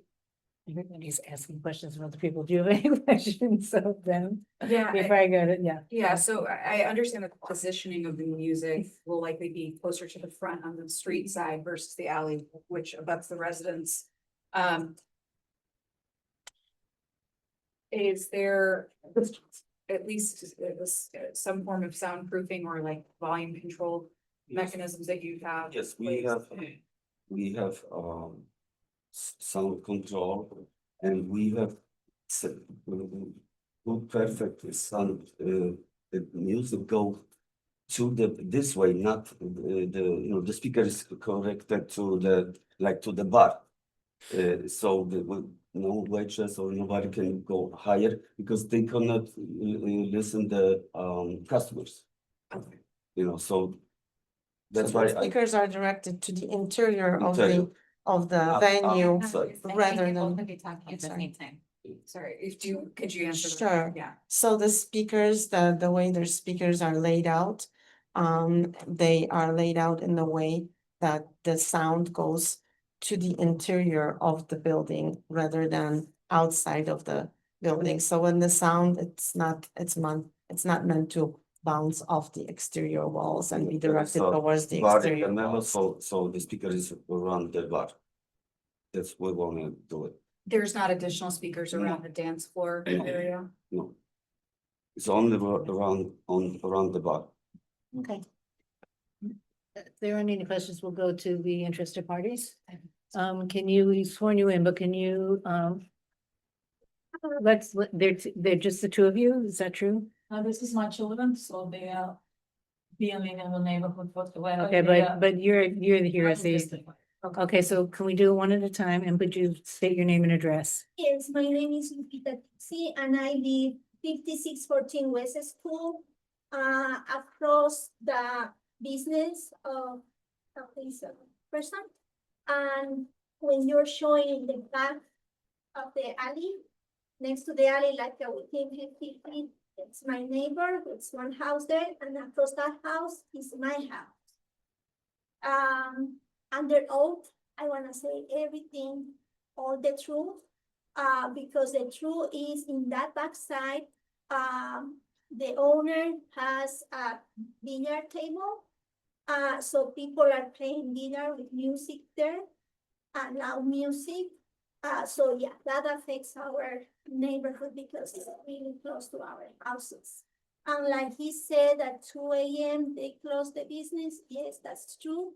And when the lawyer was saying about the 2016, they had a license, but the years been passing and our neighborhood been changing. We receive different businesses at Belmont and Central, but Belmont and Central, there is not really many houses like residential business houses that street Belmont and Central are businesses. But yes, we're having issues with those businesses too. Crime are coming to our neighborhood. What is our concern with this business that we've been already had many meetings with him and the lawyer, and all the neighbors were saying restaurants like a family restaurants are welcome, but when they are trying to do like a type of disco, staying for late time, that's the problem. Because across the business, we have the Metropolitan Family Services. Metropolitan Family Services, besides they have the daycare, they have different programs. They have programs that are connected to CPS, after school programs that we have kids, teenagers coming to that place. And we have parents taking classes there. So it's a place where they take educational. So I don't know if a PPA, it's allowed to be, this offer to this business. And we have across the street within 100 feet. We have across the street educational center because they have different programs. Besides that, they have therapy for people with different issues like human trafficking, etc. You can read in when I submit my registration, I put all the information about Metropolitan. So when we had a meeting with the Alderman Cruz, because she wants to try to see if we can negotiate with the owner. But the thing is, she realized that all the neighbors are scared. We've been scared about the crime, the increasing crime that we've been having in our area. We have proofs that 2022, December 11, we have a shooting there because one of the bars, the customers, one of the bars, they didn't use the free parking lots. They didn't use, they were parked in front of our houses. They were parked next to Metropolitan. They were parked in School Street and Central Avenue. And they had arguments after 2 a.m. After they were drunk, they had arguments, 4 people being killed. Our kids were, witnesses of this. That's why the neighbors, when we had a meeting with the owner, they said, no, there's no negotiation. Businesses like a family businesses are welcome, but this type of discourse are coming, they are coming to our neighborhood. It's increasing the crime. We have the 7 Disco. The 7 Disco is in Belmont and Central, and they have already crime events. Police were involved. That happened I don't remember, was in June or July. I put already in my registration. So it's not like we are exaggerating. It's true. Let me ask you this, why do you believe that this gentleman's establishment in particular is a breeding ground for crime? Because first of all, when businesses are closing to 1 a.m., customers we've been seeing are drunk, and they are not, conducting in an appropriate or correct manner. They are parking in front of my house because they are not using the free parking lot. That parking lot has issues already. There's gangs inside. They are charging to people, customers of different restaurants are parking there. I'm not lying because Ruth Cruz, when we had the meeting, we talk about this, we talk about prostitution. After 11 p.m., we had already prostitution in some of the restaurants. I wish I could submit these proofs by my licenses because this is, being recorded. So that's why I decided to move all that information. But Alderman Cruz be aware of this. So with Alderman Cardona, they already go to and see about the parking lot that they are saying that customers are gonna use that parking lot. They don't wanna use that parking lot because it's already issues there. It's already issues. That's why we have already 2 businesses that they already hired the townie, like Metropolitan, because Metropolitan was having issues with the parking lot. If you see in my pictures, there's a sign. Now Metropolitan has cameras and they already hired, to check their parking lot. Nobody can use only the customers or clients for Metropolitan. Same thing with Majestic Gym. They just like a couple of months ago, they look for these private, like only members of the drinking party. Why? Because from many customers from these restaurants were parking there, but they were drinking. Let me back up one second. Yes. To my initial question, you keep saying these restaurants or the general Oh, these statement, restaurants. people leaving a bar at 2 a.m. are drunk. I get that, but this particular establishment, in your opinion, do they have an established record of? Yeah. Wait, you have. Yeah. Yeah. Let her finish her. In the back years, first of all, I'm confused. If beside of his, if he is the owner of the building and if he is the owner of the restaurant. Because many type of restaurants being operating there for the back years. From the back years, customers from these placements, from this place came 2 a.m. and they were drunk, and they even sometimes they crash our cars that are parked on the street.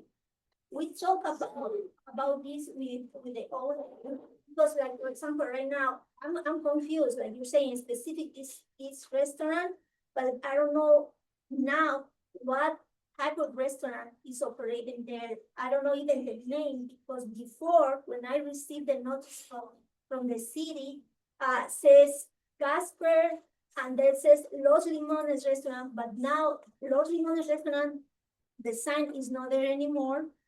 So I don't know what type of restaurant is now. Before in our meetings, he said he wants to put mariachis, he wants to charge at the door, he wants to do the events, but our neighbors say no, because you do modifications in your building, but you didn't think about the parking. He said he did a modification for capacity of 160 people, but he didn't think about the parking space, and it's affecting our houses too, because from this place. Let me just piggyback on the question that Yes. the commissioner asked you. The restaurant, as I understand it, correct me if I'm wrong, the restaurant has been operating there initially as a Polish restaurant, closed down, and now is a Mexican restaurant, and it's still operating as a Mexican restaurant. That, As a Mexican restaurants, I don't know, because the Mexican. I'm just restaurant- telling you what's been testified to. If I'm wrong, they're gonna correct me. So they're gonna correct me if I'm wrong. It's currently functioning as a Mexican restaurant. However, the hours have been curtailed for economic reasons. So it's open between 4 p.m. and 11, and 2 a.m. as a restaurant, and then continue ongoing after food is always served, but it's also, I think, probably dinner and then drinking after.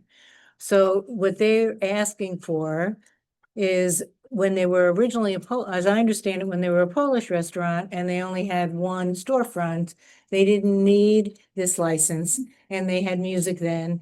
They want to do the same thing now that the restaurant is expanded, and because the occupancy for the restaurant has increased, it requires that if they have music, they need more. So the question I think that we were interested in, that Commissioner Gianni asked you, and I actually was very anxious to hear the same answer, is since they have been operating as a Mexican restaurant with, in both buildings with the expansion, do you know for sure, have you specific issues that have come from that restaurant, not from all the others? I understand you're concerned about a broad issue, but specifically that, I think that is that correct? That's the question. And if you could just you don't need to repeat yourself, we've heard you, but if you could get to that answer, that would be really appreciated. Yes, we are having issues, with this restaurant, especially in the parking space. They are using our street because it's closer than the garage, that's the parking lot. So they've been using that, so, at 2 a.m. and, doing noises. That's why the neighbors were saying, especially when he did the grand opening for this Mexican restaurant. This Mexican restaurant did a grand opening. There was a lot of noise, so we asked the owner if he has a good sound. He didn't mention if he does or no, because the sound is very loud. It's very loud. Before, when it was different restaurants in this place, was the same thing, a lot of noise.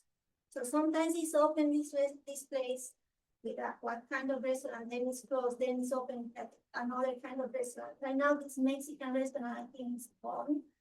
I don't know what type of restaurant right now he has. But I for sure, they are operating less hours than before. But when they go to normal schedule, what we have is an overcrowded street and a lot of people, noise people walking through in front of our houses, 1 a.m., 2 a.m. From this restaurant. Okay.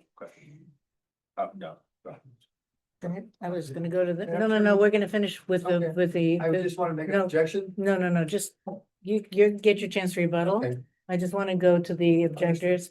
So, can we go to the next objector? Can you state your name and if you can add testimony as opposed to repeat it, if you agree with stuff, just say, I've agreed, but I have this to add. Thank you. Valentina Adnan. I live 5620, so if you see the map, he's, not this one map.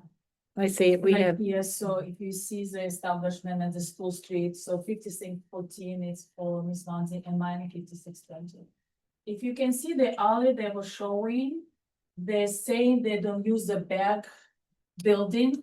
I'm not sure if the owner aware how many times I walk through this alley to the Tony all the time. This is my street. And the Tony, I go daily almost because I fresh food. So very often, especially during summer, there is a doors open, the drunk people sitting. I didn't realize that I should more complaining about this because people was hitting, not once, not twice. I kind of ignored them. I know it's Flash Polish, I'm Russian actually.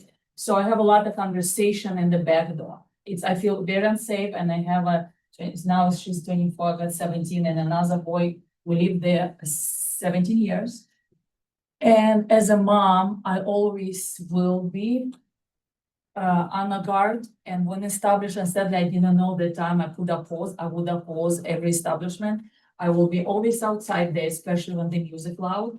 I will see the people coming out drunk and hit the car because person will be in, because why I know, because I will meet the people, Polish people who I know personally who will come hang out to this place.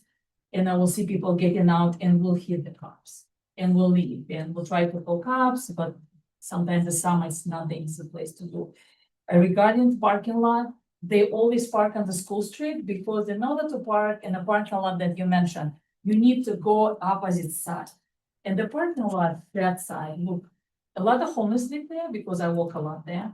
And a lot of people like drinking sit around that parking lot, so people don't use there a lot. People only use the parking lot who on another side of the school street. So everybody usually by our street. Because my daughter likes to work very late and I will not allow her to walk alone. I usually sometimes 12, like 11 o'clock will be outside. Chopin Park close 11, it's a closed hour school. So I will walk around with my kids the late hours. I see a lot of people who kind of coming from that good. And I will see them peeing there, you know, I'm seeing like they're drunk and they're like looking for the little trouble. Because I'm nice neighbor and I understand people in there. Restaurant, I didn't realize I should be complaining more, I should be alerting more until the Miss Months kind of say, hey, you know, we have a few moves.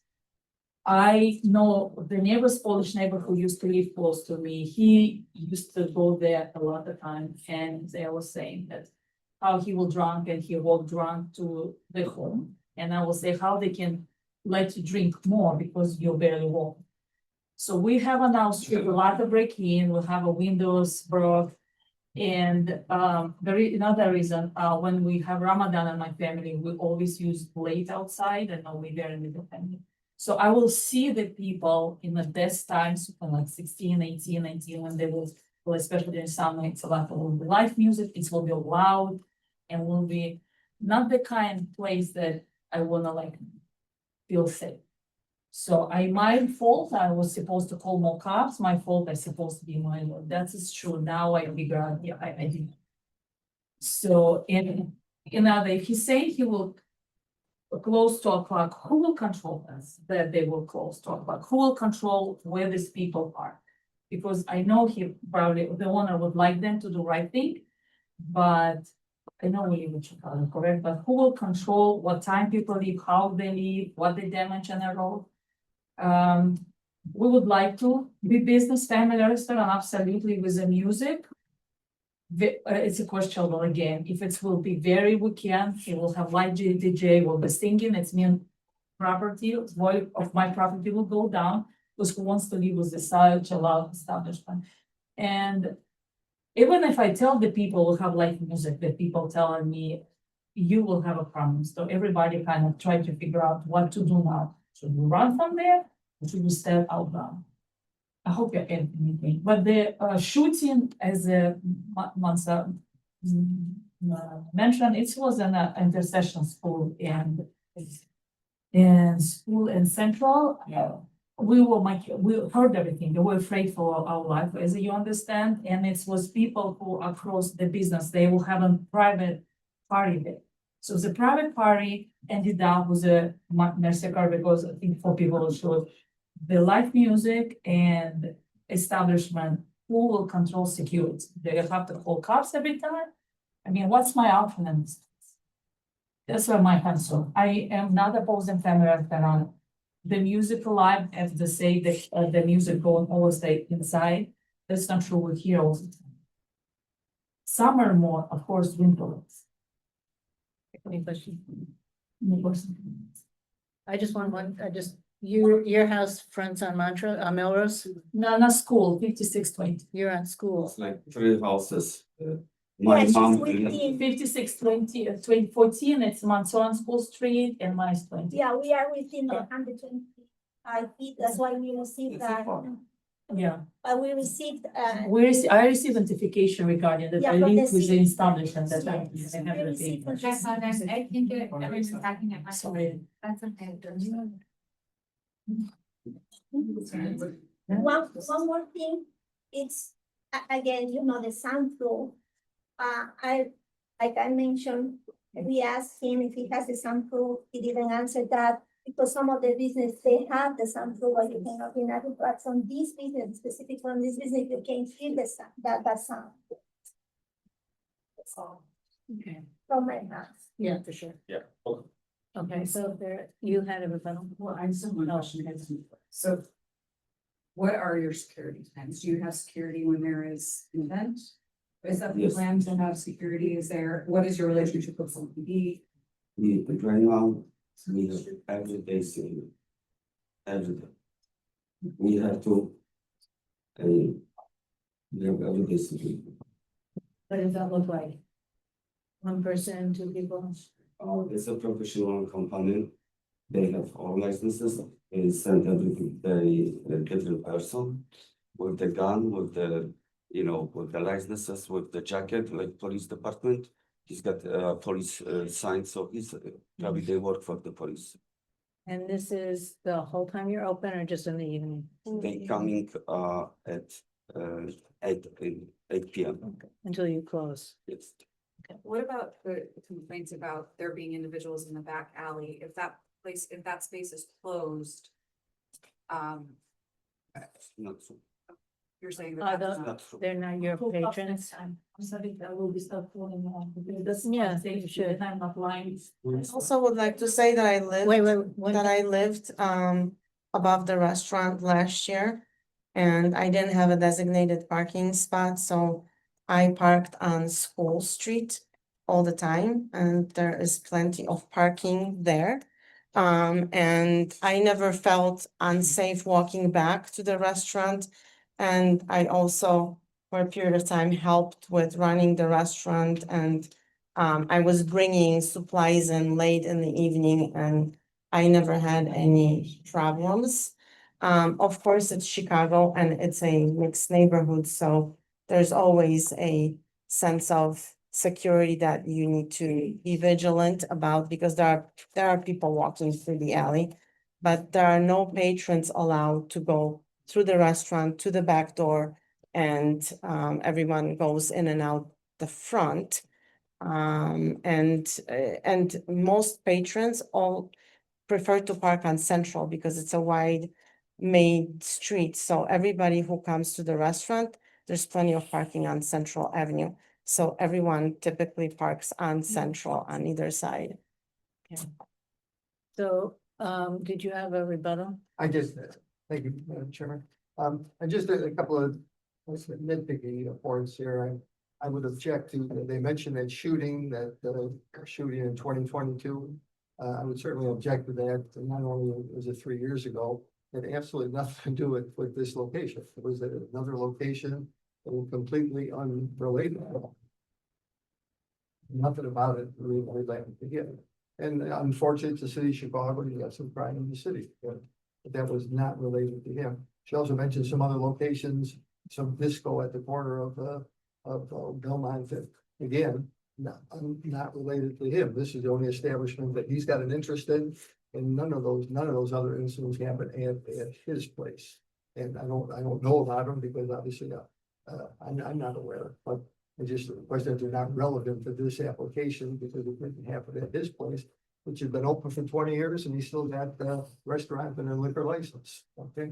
So that's unrelated. Metropolitan Services, right across the street, that's where we had our community meeting, okay?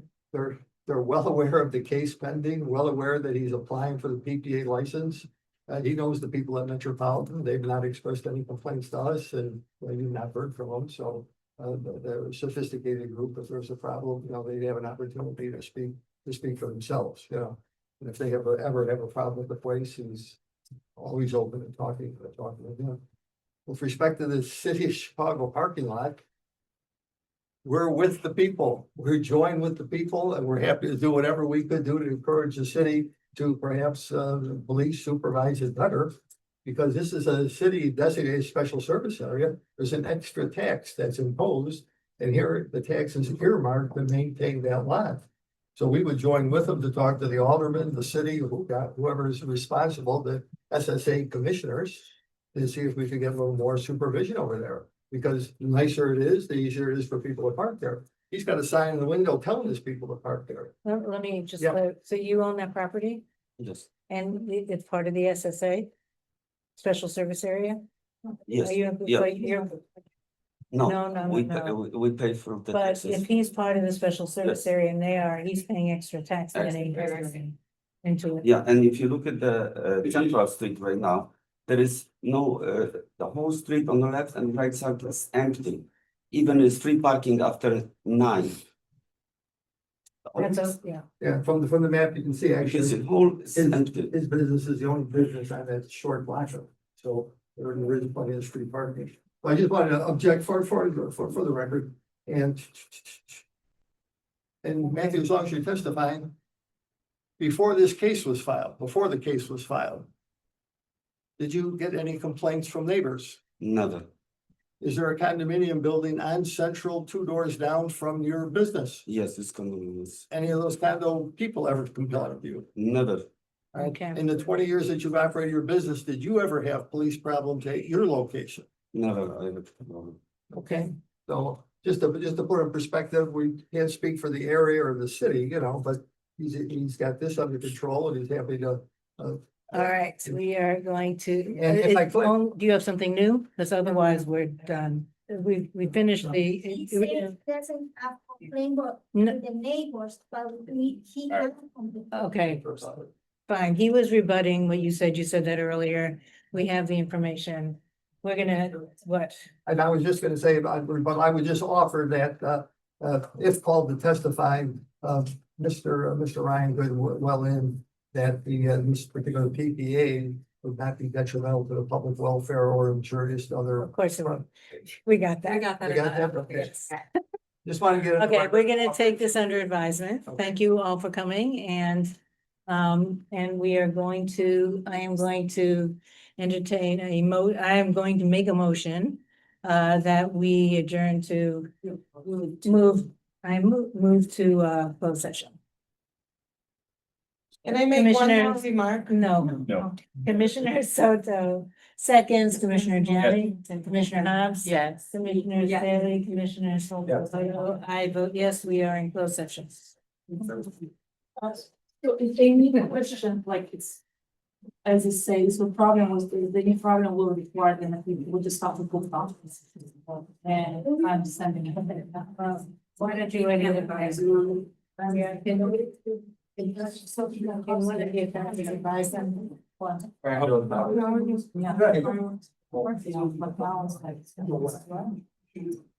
Oh, thank you. Yeah. Yeah. My phone. Oh, yes. Unless it warmed up, I just wasn't. Yeah, yeah. Here's your phone. That's what I grabbed this for you. So one night I'm walking and I said, well, step outside and I say, then not to be long. Supposed to not to be outside. He was saying, or something like this. Sure.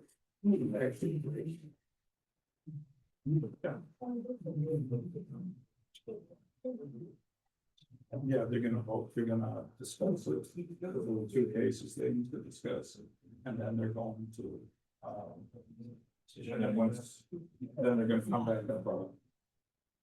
Gonna come back and vote. Yeah. So even I don't know now the name of the stuff, but so he's inside. I don't know what this is. You know, like, if it's. So you said that anything for this kind of uplights and complaint. Yeah, you could sign, because the thing is, I'm trying to tell you, that this is special use, okay? It's granted by. Yeah. for the zoning. Inspection. So Okay. they're doing something beyond. Yeah. So that it's not like this is it, no, it's the end. But everything like as he said, very quiet, was he saying everything here, I'm telling you, a little surprised. No, But he has become. Oh, yeah, you know, I always say special. Maybe Because it should be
Hi, this is tech support. If you can please unmute. Thank you.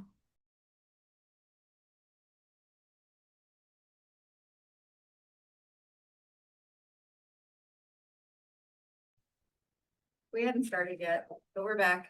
Okay, so we're back. I made a motion to return to open session. Commissioner Soto seconds, Commissioner Gianni. Yes. Commissioner Hobbs. Yes. Commissioner Staley. Yes. Commissioner Soto. I vote yes, we're back in session. I make a motion. Which one are we on here?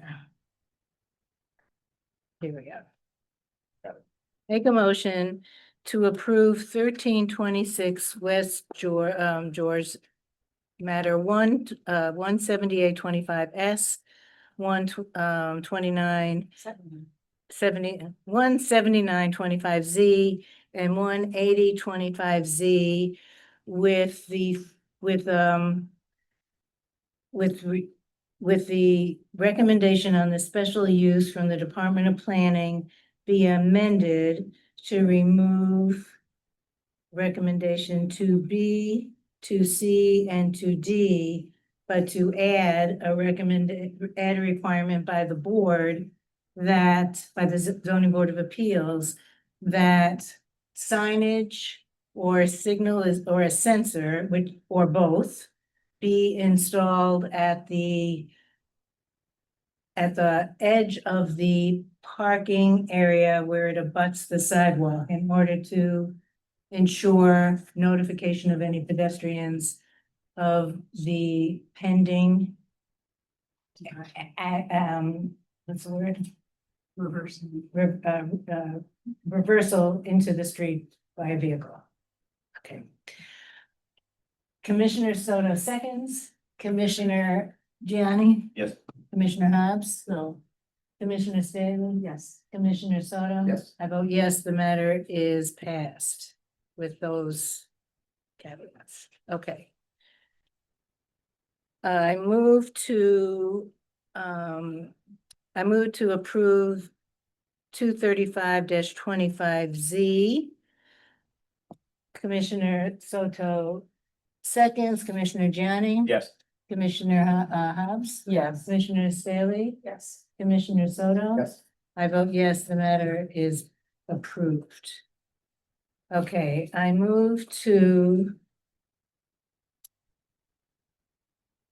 approve all withdrawals and continuance requests to the dates previously stated by the chair.